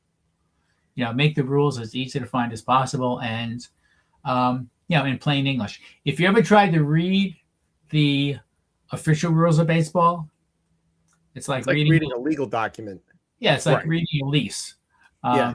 So that was our opportunity to actually let's illustrate and explain it for novices and experts alike. It's not a book for novices because a lot of experts are also not clear of some of the more complex rules. I love the illustrations that explain a lot of that stuff. So I refer to it all the time and show people. There you go. You got a copy of it sitting right there. That's what it looks like. There you Baseball go. Field guide, and it's very specifically designed as a field guide. So you can, it's a great bathroom book because you don't read it cover to cover, right? You can read a couple of pages at a time or one page at a time. All right. Well, look, it is a school night. We're trying to keep this show relatively on time because Tez voted that way. So we're gonna go hit our break and go on with the third half of the show. But one more time, there's a website too, right, where everybody can get the book and get the updates. Baseballfieldguide.com. There you go. Baseballfieldguide.com. There you go. All right. So go there, get your updates, get the book, get the new edition. Can we pre-order the new printing? Good question. I need to go on Amazon and see that. I'm not sure. You have really good questions. You have great questions. Good question. The worst host. Should have thought about all this stuff ahead of time. All right. I should look that up. I know that we're running low on the past editions. You know, you're super famous as an author when you don't even know if people can like pre-order your book. You're like, yeah, it's probably available. The book is for sale. You're asking about now the printing schedule. Yeah, the new printing, because you said there's another printing coming out. So people want to get that one. I don't know. Don't wait. The books, it's not that expensive. The book's not that expensive. Okay, just go buy the book. Baseballfieldguide.com. You can get info there. You can go to Amazon, look for the Baseball Field Guide, Google it. You can Google Dan. You can watch all his cool kitchen gadget stuff on the YouTubes and all of that. Do we have any new episodes of that stuff coming out? No, I'm looking at what to do next because Epicurus, who was at Condé Nast, and Bon Appetit, who were doing those last videos, changed their programming. So I am in talks now to start my own YouTube channel or think of what to do on Instagram. I'm going to start posting short things just so I don't lose my fan base. The Epicurus videos, the series I was hosting got more than 65 million views. Yeah, jeez. It's almost as many as we get. So that's it's pretty good. Well, listen, when you do get to that stuff, if you need some sort of comic relief or sort of keep the thing moving co-hosts or anything, we're available. So, consider us, if you will. Yeah, there you go. All right. There you go. See, it never fails. I never fail.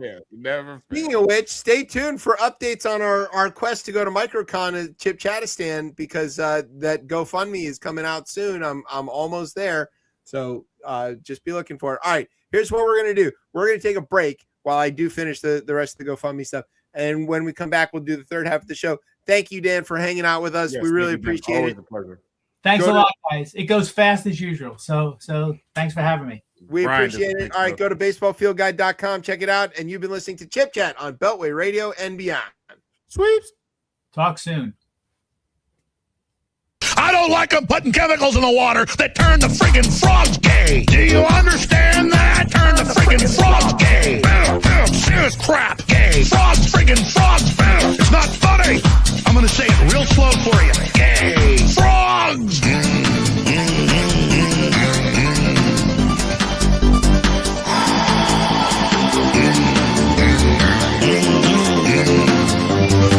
Won't you fight for your life? Gay. Frogs, friggin' frogs. I don't like the frogs. Gay. Friggin' frogs. Frogs. Friggin' frog crap. Won't you fight the frogs? It's not funny. I'm gonna say it real slow for you. Frogs. Place point.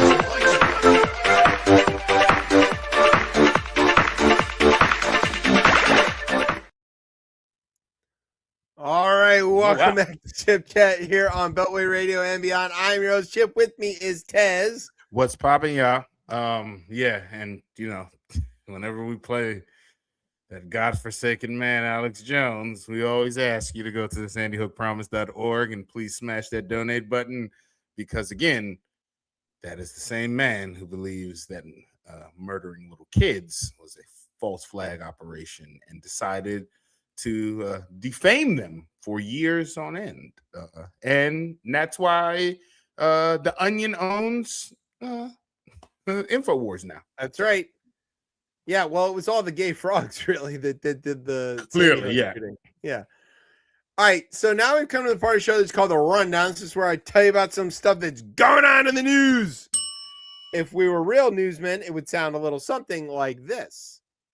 That's how you feel. I gotta respect it. What? Wait, what would it sound From like? Beltway Radio and beyond in Washington, D.C., I'm Emmy-nominated TV newsman and just bona fide sexual beast, J. Scott Smith.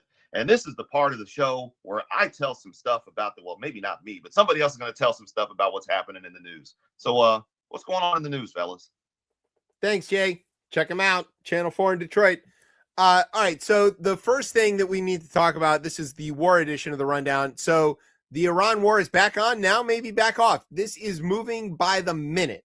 So just heads up, watch your Twitter feed or whatever it's called now. Full truth. Yeah, right. Okay. So earlier this week, in the middle of what is called a ceasefire, the United States shot at Iran a bunch and bombed some things that they said were like, hey, they're about to launch a drone or something, maybe. And then the Iranians shot back and hit Kuwait, but we didn't say that they hit Kuwait, and we didn't say what got hit. But then the Kuwaitis were like, hey, we got hit. And then we're like, oh, yeah, that one. So, and then Trump was like, oh, yeah, we've got a deal, but maybe it's a crummy deal. That was his words. He's like, if it's a crummy deal, I'm not signing it. And then he's like, oh, all the Arab countries have to join the Abraham Accords, and Pakistan, and then he's like, and Turkey and Jordan and Egypt. And Turkey's like, we've recognized Israel since 1949. And Jordan's like, we have a peace treaty. And Egypt's like, we had the first peace treaty. What the fuck are you talking about? So, and then he's like, yeah, Iran can join the Abraham Accords too. And then Bibi was like, are you fucking what? No. So like, then the Israelis were like, oh, we got to make sure this doesn't happen. So they bombed the shit out of Lebanon and invaded even more of it. And then they flattened some more stuff in Gaza. They found like 2 or 3 buildings still standing. So they're like, can't let that happen. And they ran Jose Andres out again. And like this situation is getting, the fuel prices made it so that Jose Andres could feed fewer people in Gaza. Shout out to DC, by the way, because like here we are, World Central Kitchen is like the thing that feeds people in the world now. And hey, Jose Andres, DC guy, just saying, you know, go to Haleo, enjoy some food, Oyamel, all that good stuff. Yeah. But okay, so like that was what we were going to talk about tonight, right? And the Navy was like, yeah, we shot at stuff. And then now there's pirates. Pirates are back also in Somalia because all of the Navy assets are focused on the Persian Gulf and the Strait of Hormuz. The pirates are like, hey, nobody's watching, so we're gonna do some Somali pirate stuff again. So that's also happening because this is good. This is how we wanted. This is what people voted for in the ending of the amount of ammo that we've lost. That's gonna be the one. The munition depletion is gonna be the one that. You wonder if maybe China was like. Called up Iran and was like, hey, if they start some shit with you, drag it out as long as possible, and here's a big pile of money to do that. Because and it lets me know that there's no strategy involved at all, right? If you use up, because it feels like we not let you slander Pete Kegseth like that and say that this frat bro with a history of sexual assault has no strategy, okay? This man is a strategic genius. He gets up in the morning and he plans which bar he's going to start at and which bar he's going to end at based on his flying around in helicopters with Kid Rock schedule, okay? So you take that back. All right. All right. I'll take that back. You know his favorite drink? No. Think about it. The keg stand? I don't know. What's his favorite drink? Jaeger bomb. The Jaeger bomb. Yeah, well, it was the bombs. There was all the bombs. I didn't know which bomb you were going to choose. Sake bomb. Sake bomb, yeah. All right, but now here's breaking news from the Washington Post. The United States and Iran have reached a tentative agreement to end their months-long war in the Middle East. Senior officials on both sides said Thursday. Who? We don't know. The senior officials have said that. I don't think Trump, I don't know if it's got in front of him. But it comes with the major caveat that President Donald Trump and his counterparts in Tehran are reviewing it. Okay, there it is. U.S. officials acknowledged the framework deal following a night in which the U.S. and Iranian forces exchanged drone and missile fire in the region, highlighting the shaky nature of the ceasefire that was declared in April. It's not a ceasefire. For some reason, Treasury Secretary Scott Bessent was involved. He told reporters at the White House that the tentative agreement is, quote, multifaceted and awaiting Trump's potential approval. Multifaceted is definitely something that Trump likes to think about. This is so dumb. I had a multifaceted once, but then I had to give her back. And yeah, what? Sick. Yeah. He has several red lines, Bessent said. He's not going to make a bad deal. Well, he's already done that. Bessent said that, quote, nothing is going to be on the table. I don't know what that means. But everything's on the table. Until Iranian officials first agreed to reopen the Strait of Hormuz, which they're certainly not going to do. What? What? Art of the what? Dude, they have all the leverage. You fucked up. You gave them everything. Why would they ever, what deal could you possibly make with them that they're going to be like, all right, we'll give up our nukes? Yeah, I mean, the nuke piece, we're not even there yet, let alone we're not going to ever get there. They just need something. They need a framework to run out his presidency. I think it's just a very idiotic war, obviously, on all avenues at this point. And I don't know. The one thing I think you can give them though is sanction relief. I think you could free up some money for them in the sense. And then the question is does that even make sense? What are they going to do with the money? That's the his idea would be to let them back into some areas of the market, specifically in the global oil market. Okay. Right? So which again, this makes I know. I'm with you. Yes, I know. Yeah. What? So okay. I just wish you could have took that deal and said, and just like, hey, you know what? We're gonna fake it. We're gonna go in there. We're gonna say, hey, we got a new deal.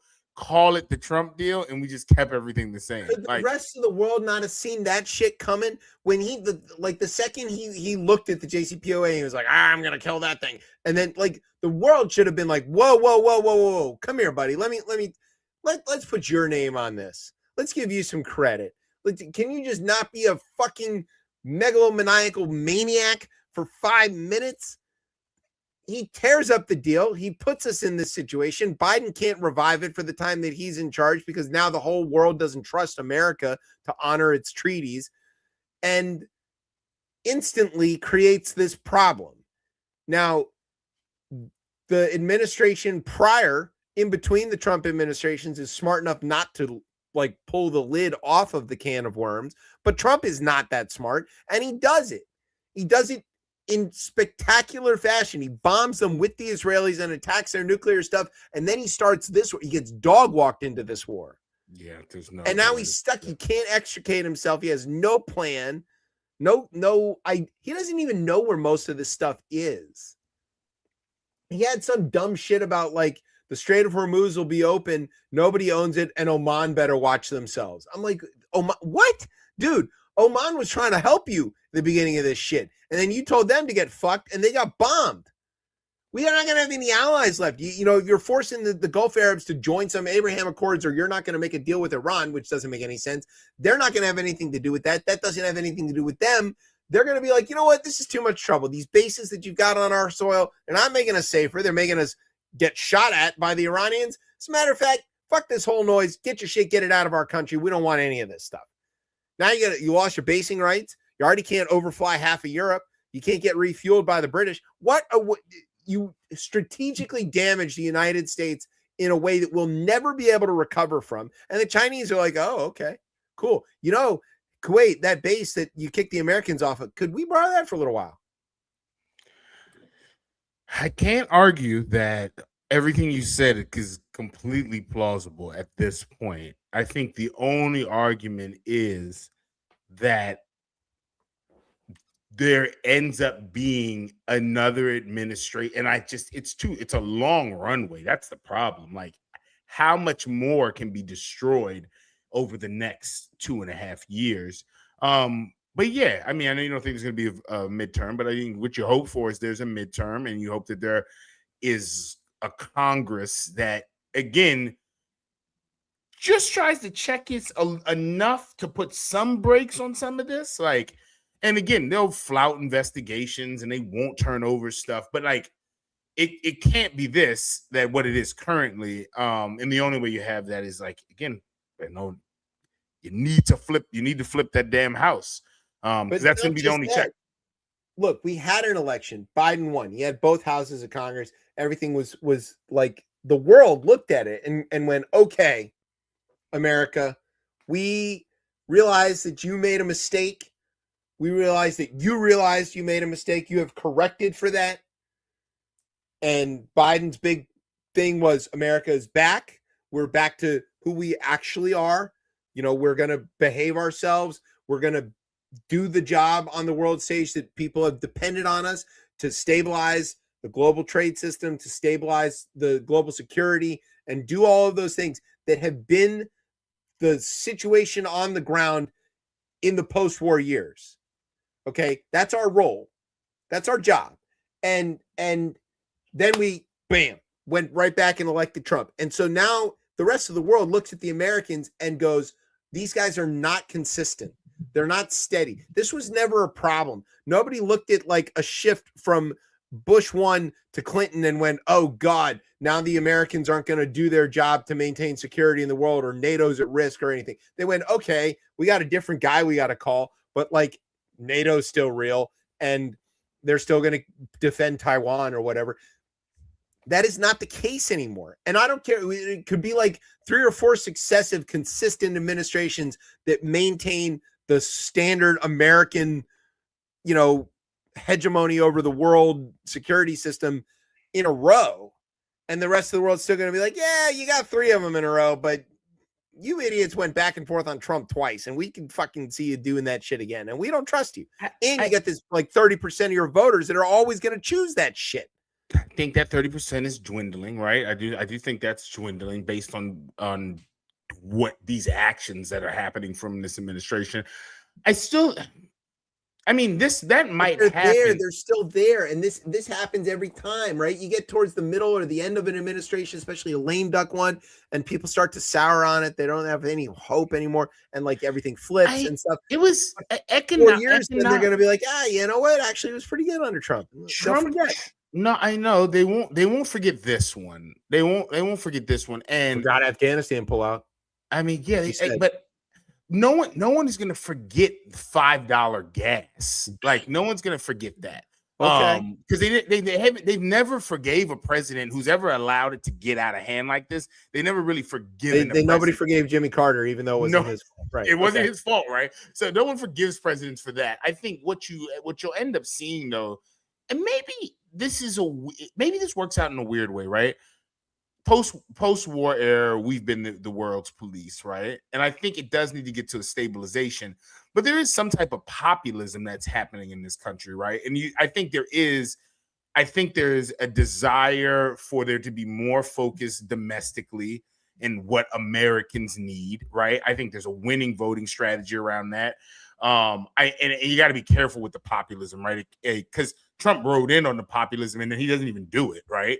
Like this time, right? He everything was like he still hasn't brought the egg prices, like right. Yeah. The prices, like that's why he was okay. elected. But if you want to be like populist and pro domestic things, you should be able to make the case that being in the World Health Organization is pro domestic. That stabilization, and I think eventually we will have an administration that brings us back to stabilization. But maybe there is a focus back into the things that like need to happen in this country. And I mean, and again, the framework I think is still there, right? I think the infrastructure bills that pass under Biden, like those things, there's a way to unjam some of that, right? Like I know the money's out there, but there's a way to make that more efficient. And like the question I have is always going to be, right? And who do we pick? Let's just start going down the line. If a Gavin Newsom wins, right? Sure, right? Pick a name. It doesn't matter. Cory Booker, Yeah. I who else? I don't think people that they've soured on her, but Kamala Harris, like any of these individuals who would take on that, there is rebuilding that needs to happen. Gretchen Whitmer. Like I think if you put any of these people in there, like it's like I could start naming off some. I can name off some Republicans that probably could do better governance than this. Yeah, right? but that I don't think that party can be considered a reasonable participant in not American that party. But I think there's the conservative voice that does not. That is that is going to break off from that. Like there's going to be fractures. There will be a Jeff Flake party at some point. Yes. Yeah. Right. Yeah. There has to be that at this point. And I mean. I don't know. Maybe in a weird. One only thing I can hope from all of this is in a weird way that maybe this pushes us to the brink again. Like we always have to get pushed to the brink in this country. That then we start to like refine what this democracy looks, a small d democracy ends up looking like, and whether those are questions around like, and you're hearing it, like people feel different about how we tax people. Like there are folks are talking things that you would never hear a politician say. The things that I say, the reason why I can't run, where I'm like, well, right, clearly we have to raise the taxes. Like, and you're starting to hear a consistent voice of that on the progressive side, even a little bit on the conservative side of like, hey, things aren't fair for the working class. Yeah, and I think that's a winning message. And then like ideally what you need a weird ass coalition of folks, again, not this Trump coalition, but like that same folks that got him elected, they have to move. Someone has to come up with a persuasive message for them to believe in, to then like, hey, let's bring this back to like actual good governance. We need to make changes, right? Some of this stuff we all can agree on, like a slush fund, which we'll get to later. Like no one agrees with that, right? Like there are things that people agree on in this country on. There are some basic things that I think we agree with. So there was an article in the paper this week that talked about the poll numbers and how Trump is losing ground with the white working class. And one of the quotes of the people that they interviewed in that story stuck with me about something that she said, which was that when she was younger, and she's not a real politics person, not into that kind of stuff at all, but she grew up poor, and the only thing she knew is that Republicans were for rich people and they weren't. And so that was all they needed to know. And you could see if the culture stuff wasn't a part of the conversation, we could somehow get that to be like, everybody just fucking pause on that for a little while. Like, then you could really see, because everybody's talking about, well, it's not really a left and right, it's a top and bottom fight. Yes. And you could see a reframing of the parties as one is for the bottom 3/4, that's the Democrats, and one is for the top 1%, which is the Republicans who want no rules, no taxes, no any of that stuff. Maybe you see that. Look how, I mean, and granted, and hopefully we're never under something as long as what like Viktor Orban's rule, right? But I think if we look at that, right, and I'm blanking on who beat him. I'm blanking on the guy's name who beat him. Peter Magyar, yeah. Magyar ran. He didn't have any policy, yo. He said, he just ran against anti-corruption. It was, yeah. But so did Orban. That's what Orban ran on in the beginning. Yes, yeah. But those people, and he was able to figure out specifically in the rural areas, right? And no one thought that could happen. Nobody thought that could happen. But eventually, people see these things, right? And they realize, oh, my life. And again, to your point, right? We've seen many election cycles that folks have not been able to see the light, for lack of a better term, right? Whether it's 2016, right? Whether it's 2024, right? But I think now more than ever, like the ballrooms, foreign wars, given like these slush funds, the primaries he's running against candidates that will most likely lose to Democrats, right? Like, yeah, and the Epstein stuff and all of these other things, you know, because when we have an Epstein class is what you're starting to hear a lot about. Is like this Epstein class, and people are against that. Is a larger thing than fucking discuss those who are pedophiles, right? That is something larger, right? You might have never engaged in any of those acts, but could still fall into that Epstein class. And I think I think the populace in this country is picking up on that. And like, and the only scary thing is like, because whenever you get to these, like, there will be someone who tries to unite the classes, and we know what happens when that happens. Like, that just classes equals assassination. Like, it's just kind of. It can be that, but it can also turn into some sort of weird anti-Semitism, right? You can see how a discussion of an Epstein class turns into an anti-Semitic problem. There's already some co-opting of the right-wing anti-Muslim, anti-immigrant stuff being glommed onto women as if women are the problem and stuff. So you can see some of that happening. I don't know. I mean, it's all risky business when you get into it. But the issue here as it pertains to Iran, the issue as it pertains to where we go from here in that part of the world and in terms of our security is from the electoral perspective. Is there a thing that America could do as a voting bloc, as a democracy, that could get the rest of the world to go back to looking at us and trusting us the way they have done since Eisenhower? And I don't think that there is. And I don't really want to know what a world looks like where China is as equal a part of the guarantor of security as the United States. I don't think that's a good, safe place to be in. And I don't know how we fix that, because we have burned the trust of the rest of the world in a very profound way. And it is all centered around Trump's behavior. And in this case, it's about Iran. But you could point out like our lack of response in the Ebola crisis right now. You know, that people look to the United States for help on that. It's not there. Okay. You look to the United States for help in all these other disasters. It's not there. You look at the death of PEPFAR and your risk is valid. I don't know how we get that back. Simple. You start with the midterms. You get You get the key. He said okay. The key thing here he was so mad when you said that, but it's so true. Thanks, Brian. You rebuild it. You get Eisenhower back, and you start rebuilding. America is here to mind you, the markets work and blah blah blah. We're not doing rebuilding like that. What I'm saying is to regain the trust is pretty much is kind of do what South Korea did. Get rid of this dude. That is it. The rest of the world will be happy enough to say, get this guy out, put him in jail, and lock that key. And just lock the gate and never bring him back out. You think they won't look at that and say, all right, we trust you now for a little while, but we know that you'll reelect him. But from that point on, this again, it will be a rebuilding process again. Unfortunately, I mean, Biden pretty much had to do his entire presidency is that for only term to pretty much fix what Trump did.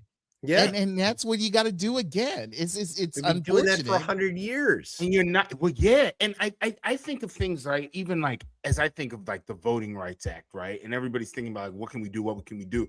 No. What only thing we can do is start the work right now for a 20-year plan to fix this shit. Like that is like it's not like, unfortunately, it's not going to be. Do you think that the American people have the attention span and the patience and the dedication to achieve those kinds of things? We jokingly keep saying that. We jokingly keep saying that if they have the attention span. Yes, because they're so attentive and pissed off right now. They are attentive of what's going on. Things get marginally better. People stop being pissed off. We see it. We saw it already happen. They were so pissed off at the end of Trump won. So pissed off. Biden wins. But they were still pissed off with Biden because he couldn't move fast enough to change some of those things. Right. That's what I'm saying. It doesn't go fast enough. They get disaffected and they go, fuck it. This didn't work either. Fuck this noise. And they all just do all kinds of. Again, look, the consensus that existed as an American population, the consensus that existed post-war was in part artificial because certain people weren't participating and weren't allowed to participate. But the consensus that existed then was a direct echo of a massive nationwide trauma. There had been a nationwide trauma. We had been bombed at Pearl Harbor. We had then lost untold thousands and thousands of soldiers and sailors fighting in a world war that was an obvious answer of good versus evil. There was no equivocation about that. And we had emerged victorious. And we didn't know the damage that had been done because there wasn't television, there wasn't real reporting, the horrors of war weren't accounted for. There was this glorious shine on this. America responded to the attack on Pearl Harbor by beating everybody and setting up a new world order. And we walked around with that halo over us for 50 years. And then it starts to crack a little bit. And now we're in this place where the people's attention span it's self-centered. There's no collective American spirit or whatever you want to call it anymore. Everybody's out. The collective enemy is us now. And I always say this. That's the problem. The end of the Cold War is really what gets us. We need the goddamn Soviets back. Well, then, all right, at that point, then China will attack Taiwan, and then we'll go into that type of war. World War III will erupt. Great. So we need to have another world war to put America back on top? It kind of seemed, I mean, I hate to be like this, which sounds crazy. Like, it seems to be after these crazy wars is when, and hopefully it doesn't get to that. I'm not advocating for that. I think the other thing, and we're going to come riding into the rescue, and then the other thing. You think we win that war? I don't even think we win that war. At this point, no, I don't know. I don't think we're out of ammo. Out of ammo. Not right now, but we can rebuild that. I think the other problem, right, of what's going to assist in rebuilding this is you need to have another functional party system here. Like, you need, and it might not. I do think that what we think of the Republican Party is gone, right? That's done. But something need a legitimate center-right party has to be, and maybe you need four, right? Maybe you need again, and I'm not saying let there be if there's because the extreme right isn't going anywhere. That will always be there because it's the Germany model. Yeah, it's right. Like you have a far right and a far left, and then you have these two sort of center left, center rights that often have to unite in coalition with each other to keep the fringes at bay. And you need people who will have some courage, and they need to have courage from the beginning, not when they become lame duck. I saw Bobby pick up those snakes. He's got courage, man. That's what you got to do, man. You need courage. Come here, snakes. Snatch that shit up. Damn racist snake. I mean, racer snake. All right, let's talk about the slush fund for a second. This is the Tez Talk. I know this has you all fucking pissed off. I'm going to lay the groundwork to explain it, and then you're going to go on to how people might be seeing this. So basically, here's what happened. Trump and his family, as a private citizen, sued the federal government and the IRS for a leak of his tax returns from back in the first Trump administration. Which is illegal. Where he was in charge then too. Yeah. Okay. And then it gets into court and the judge asks an important question. Hey, you're on both sides of the verses in this case. Is there enough of an adversarial difference between these two groups one suing the other. And the Trump people go, you know what? You're right. Never mind. We withdraw, settle.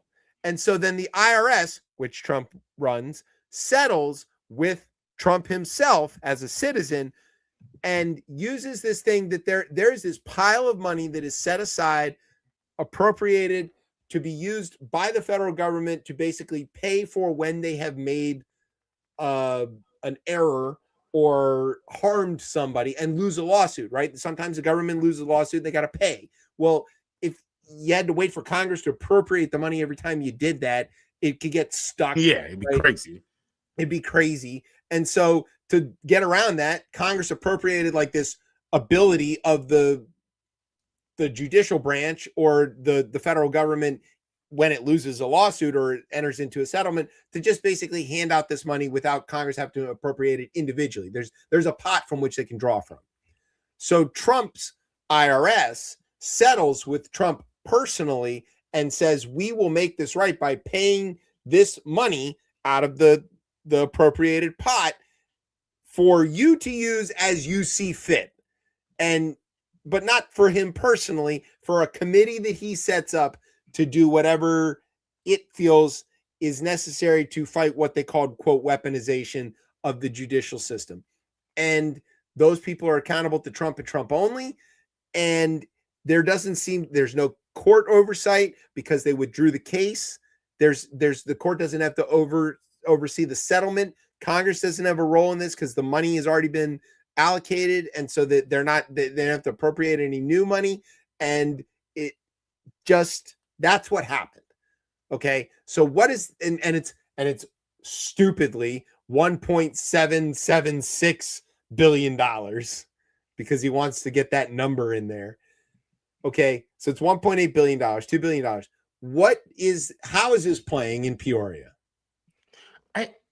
The other piece of this that I don't know if it was mentioned in this, and maybe I just missed it there, was that going forward, right, anything else that they might find or any audits that are done, in the sense he basically can't be held accountable for or something like that. Yes, there's something that there was an addendum after they released the settlement. Then Todd Blanche came out and said, oh, by the way, here's some additional parts of this, which says that you can never investigate this. And all the future administrations can't investigate this ever again, ever, which of course wouldn't hold in a new administration because there isn't any force of law behind this. But it just sort of added some icing onto the stupid cake. Yeah, this has angered Republicans, right? Let's start there. Like Ted Cruz is pissed. Right? And I think, especially for individuals who were there that day, right? Because giving money to, again, folks who were duly like convicted of crimes of January 6th, right? To do that, like, it kind of spits in the face of, right, I mean, everything, like all the rhetoric, right? Like it spits in the face of the rhetoric. And I don't know if everybody believes in the rhetoric, but I think for folks who are struggling to pay their bills, right? And if we also look, and I'm not every one of them, but like a decent amount of people who are able to go into January 6th, there's like a decent number of affluent as well. Like it was, I think the numbers. But some of them can't pay their bills now because they all got fired. Because they got fired from their job. But yeah.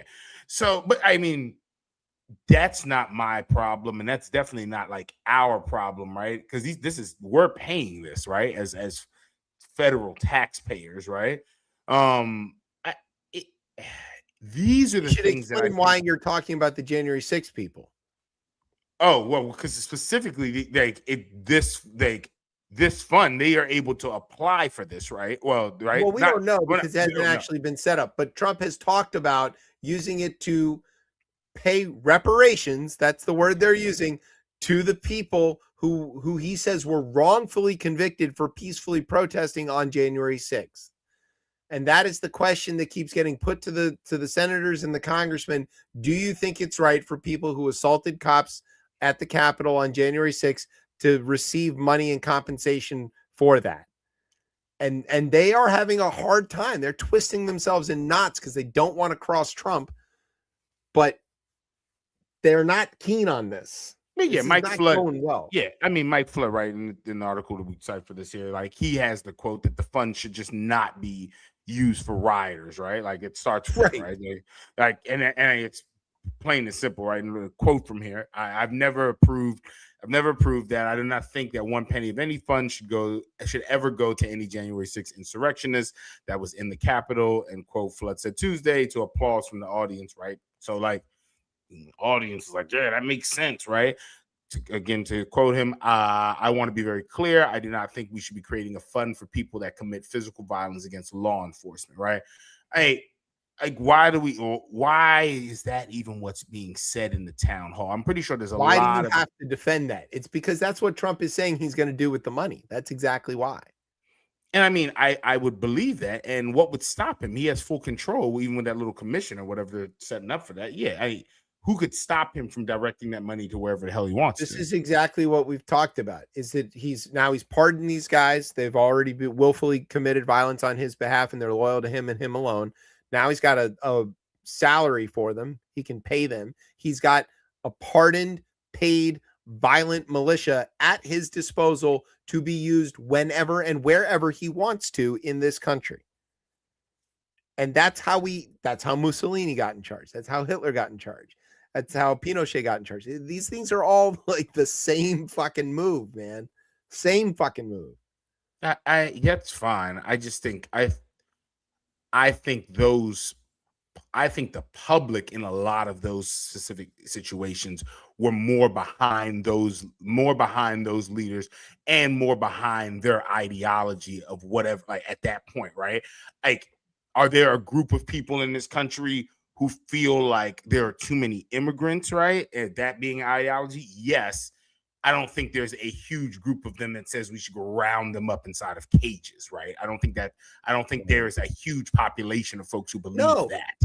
But what Trump needs is acts of violence for him to then declare some sort of emergency and martial law. And now he can pay your cousin Enrique to go commit those acts of violence and protect him from any state penalties or whatever. No one's taking the bait on that, right? Yeah. I don't think no one's taking the bait on that. Yeah, the fund doesn't exist yet. It hasn't been fully established and stuff. And there's a bit of fight in court. And maybe there's two of the cops that got beat up on January 6th are suing. So we'll see where that goes. But isn't one running for whether Congress? They have standing? I feel like Congress isn't going to sue. Congress I said isn't one of the people in the Capitol Police running for Congress? Harry Dunn ran for Congress and he lost in a primary here. He lost. Okay, yeah. But yeah, I mean, Congress has a role here, right? Yes. They could sue and say that, hey, Article 1 says we're the only ones who can appropriate money here. And they would have standing to do that. The question is, would they? Obviously Mike Johnson wouldn't, but. And then is there a weird thing if it goes to the Supreme Court around like agencies having too much discretion over thing, right? Because wasn't that the larger question, right? With the Supreme Court asking like, all right, these agencies are allowed to just do these. Like the court has seemed to say like, oh no, we believe Congress or the court should make these decisions, right? I mean, in this case, the agency is the IRS. Yeah, Chevron deference. There was a question about whether agencies can create regulations outside of what's been specifically enumerated by Congress.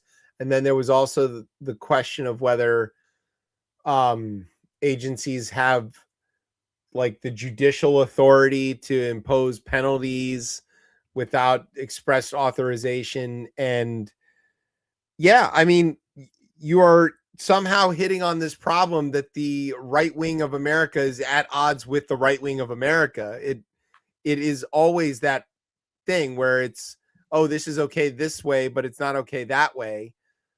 I don't know. This does seem to be one of the things that is a bridge too far for a lot of people. And this really reads as like you're taking $2 billion of our dollars to do what with it?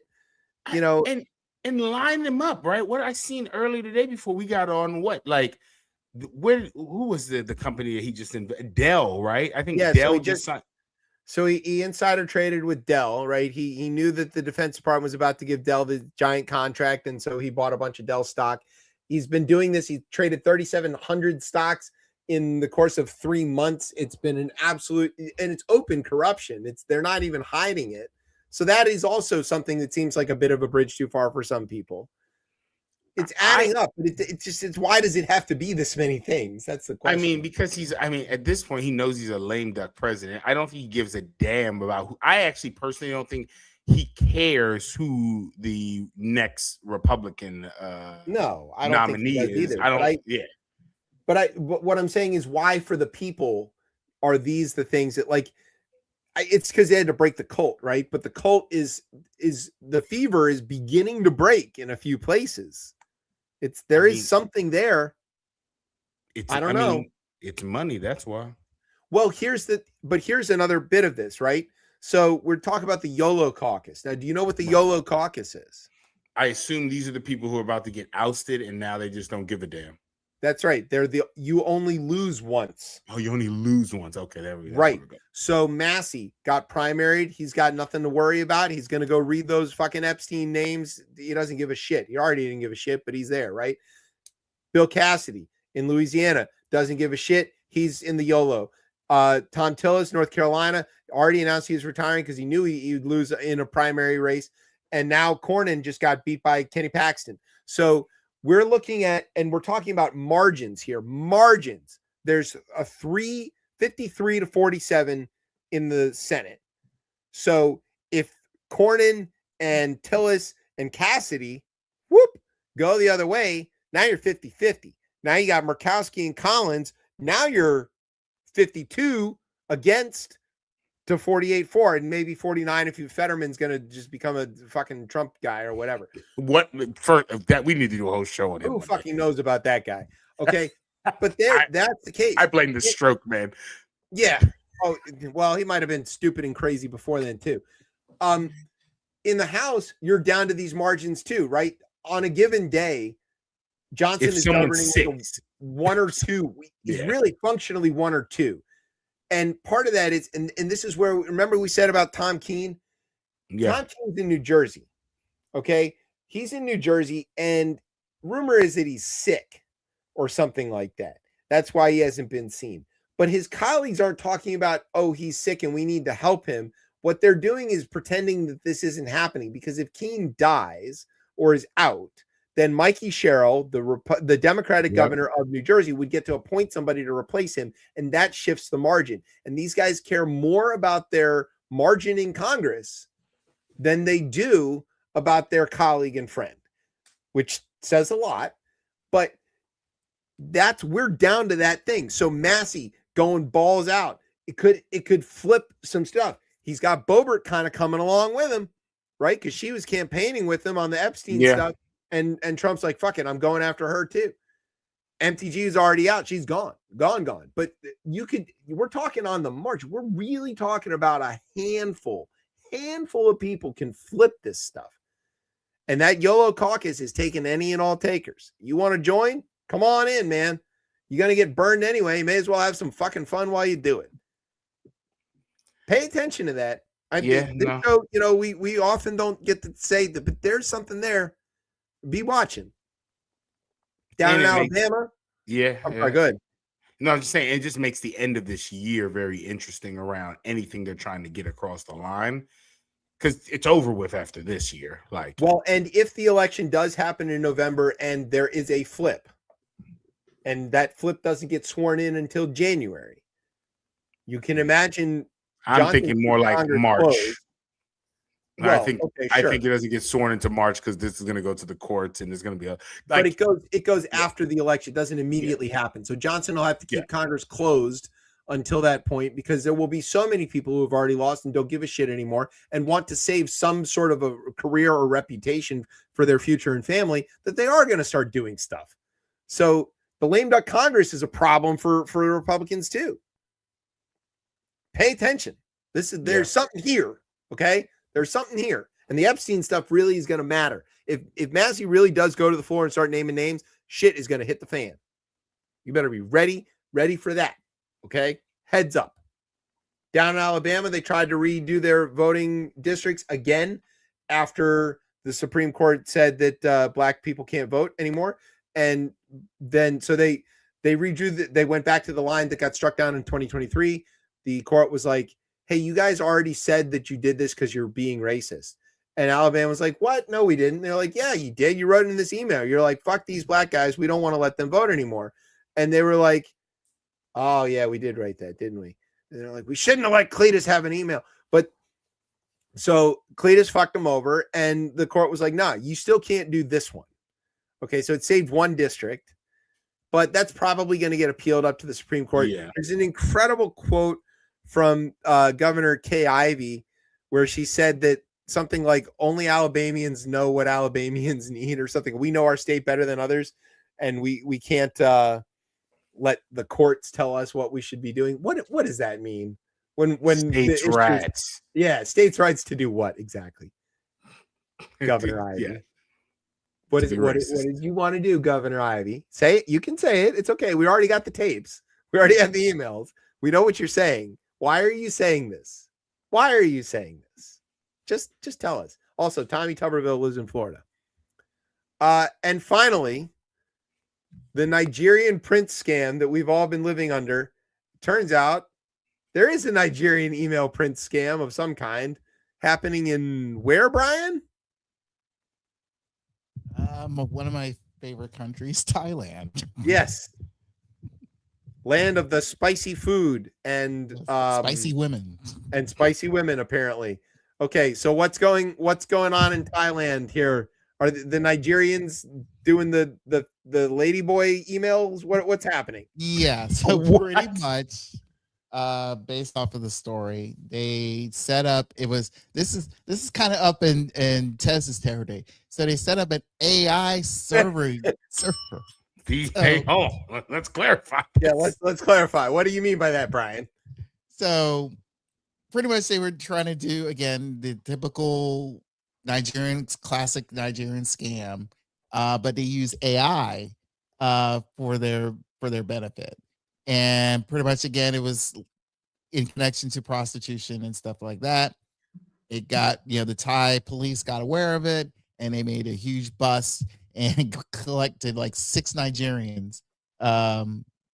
Weird term. But it's interesting who they were. Right, I was gonna say prostitution scandal made a huge bust. Yes. Okay, but who? Yeah, it's funny. Who were the Nigerians scamming? Hold on, let me show. Yeah, I'm usually on the chill part and get ready to go, stuff like that. So okay, anyway, well, I read it and they were scamming Thai women. Yeah, Thai women. So they were pretending to be Western professionals like pilots, military officers, American military officers, doctors and engineers, and targeting older Thai women and trying to get them to fall in love and then send them money for a bunch of other dumb stuff like needing visas or helping. I don't know. What did they say that they needed? I don't know. The same stuff they always do. Like, oh no, I just need a little money to set up the time for me to come visit you and get a plane ticket. Get out of that bed. Yeah. This happens so much. I once had a woman come to me after I was doing a workshop on like computers, and she was like, "Can I ask you a question?" And she was like going through the store. She's like, "So I've been talking to this guy online." And I was like, "Oh no, nope." And then she keeps going down, and she's like, he's supposed to be a vice president for BP. Yes, at BP, British Petroleum, right? Yeah, sure. And she's like, I've sent him some money. I was like, oh my God. So I'm trying like, all right, well, how do I do this to like teach something and like just like some general, like, I don't know, digital literacy. And I was like, all right, well, if he's a real person and he works for British Petroleum and he's a vice president, we should be able to find him on one of these pages. Like they're vice presidents, right? They're right. Available, but they usually have headshots and a little bio. And we went on and we did some looking, and then it took about 5 minutes and it clicked. And she was like, "I've been scammed." And I was like, "Yeah, you have been scammed." So yeah, this happens a lot. They prey on people. It's not nice. And it's always the same move though. I'm wondering like what's the success rate? Obviously there's enough of it, but who's falling for this? Oh, I met somebody online and here's all these great things about them. especially with AI and the ability to like sift your data and find out exactly what you're in. Exactly. Can you imagine like I come on this show and be like, guys, I just met this awesome best friend of us. He's perfect. We got to get him on the show. You're gonna love him. Turns out he is a Gunners, Everton, Orioles, Ravens, Redskins fan, and he loves everything about like dad jokes and everything. I'm like, you're going to be like, oh, that's fake. That's a made up, that somebody Googled or AI'd the show and just pulled what they took from that. Like, who's falling for that? What are we doing here, guys? A lot of people are falling for this, and it's going to get worse. Why are they? How do we fix that? Regulation, Congress. Regulation? Yeah. It's the internet. They're going to do whatever the fuck they want. You go to North Korea. That way. How do you stop it from happening? There are like the government can pass laws. I know that doesn't happen anymore, but they can pass laws. People can get around that, especially with the internet. Doesn't mean you don't try. Breaking news. Yes, breaking news. Well, pretty much this was did OKC win? No. I don't know, and I don't care. Okay. That's not what the breaking news is. Okay. Right. Yeah, breaking news. But no, this is relating to politics, and this was probably happened about yesterday, pretty much 4 hours ago. Martina McBride is now claiming that she is removing herself from the she's out American too. State Fair. Yes. So we had the Time, Morris Day and the Time drop out, Young MC, because if anyone has seen the Instagram post or whatever, there was a lot of notable, classic stars that were supposed to be at this great American fair thing.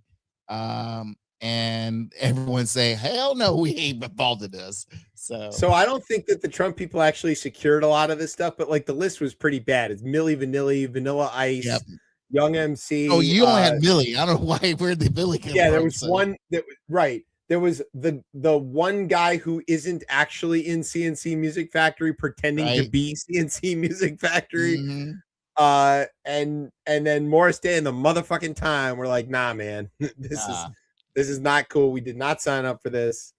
So good. Sure Martina McBride's out too. Yeah, that's funny. So who is going to perform? Are they going to have to get Kid Rock back? Well, Kid Rock, Kid Rock. So yeah. Kid Rock and Vanilla Ice yet, so knowing him, that's an incredible show. I can't wait to go to see Kid Rock and Vanilla Ice. Also, Santa Ana did win, so now we've got a game 7 to watch these teams make themselves very, very tired for when the Knicks. The Knicks might run. I think the Knicks might really 5 games and surprise everybody. They're gonna fuck them up. I'm telling you, no one believes that. I just think these two teams, they're getting banged up. They're going 7 games, and this will be the one time where and the Knicks look like a juggernaut. I know they say they haven't played anybody. I want to see the SGA Brunson matchup and shit, but that is going to be fucking epic. That is going to be something else. Yeah. Look, this is what you want, right? This is the kind of finals. Yeah, it's great. Okay, well, good. So Brian's off with the Thai lady boys and the Nigerians. Tez is getting paid from his January 6th involvement when he and his cousin Enrique attacked everybody, and he's a champion. Bask in your glory. Be so happy. Be proud. Are you wear your Sega Dreamcast one tomorrow? I know, right? No, I'm getting deep into the closet. I need that's a deep one. Yes. Yellow. Put on the yellow.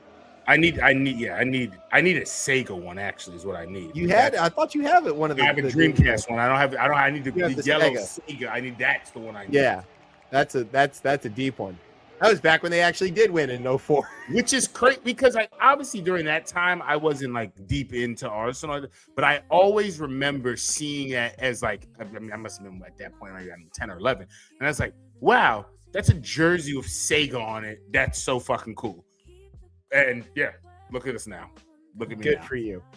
All right. Well, I still have all kinds of new Michigan gear I haven't even worn yet. It's still trickling in. So I'm feeling the love too. It's good. We get to both be champions. Brian will get to be a champion of something someday, maybe one day. That'll be cool. Ravens, baby. Nope. Don't encourage that. All right. We want to say thanks to Dan Formosa for coming back and being so kind to return even after I had to cancel on him a few weeks ago. Go get his book, baseballfieldguide.com. You can get all the information there. Thanks to our radio partners, RCA, VHS, and Kodak. Thanks to NOTN for keeping us on for another week, maybe. Don't know. Haven't checked. And thanks to our home on the interwebs, coplaymedia.com. And thanks, as always, to our family here at Beltway and Rip Radio, which I believe there's a big announcement coming up, so stay tuned to Rip Radio's socials, for making us sound as smooth as a snake-biting RFK Jr. All right, where can everybody get you on the socials there, Tez? Before that, I will give you Shakespeare on Sex, How Will's Love Life Shaped the Plays and Liberated the World. You can find me on Blue Sky at DC Cortez. Hanging out with Hamlet. All right, you can find me and the show on the Twitter at ChipChatRR. You can find us on Facebook or Instagram at RipChipChat, and you can find me on the Blue Sky at Chef Chip, my old Twitter handle, if you're still following along. And you can, of course, find us every Thursday night at 9:30 here on Beltway Radio and Beyond. I'm Chip. That's Tez. Brian somewhere in the background. You've been listening to Chip Chat on Beltway Radio and Beyond. When Mary Calls, Surprising Encounters with the Mother of God by Margarita Mooney Clayton. No. Swips. Radio. We got so much, so give you the news in case you didn't know. Keep the public well informed of the topic. Sometimes the news today is hard to process. That's why Chip and Ted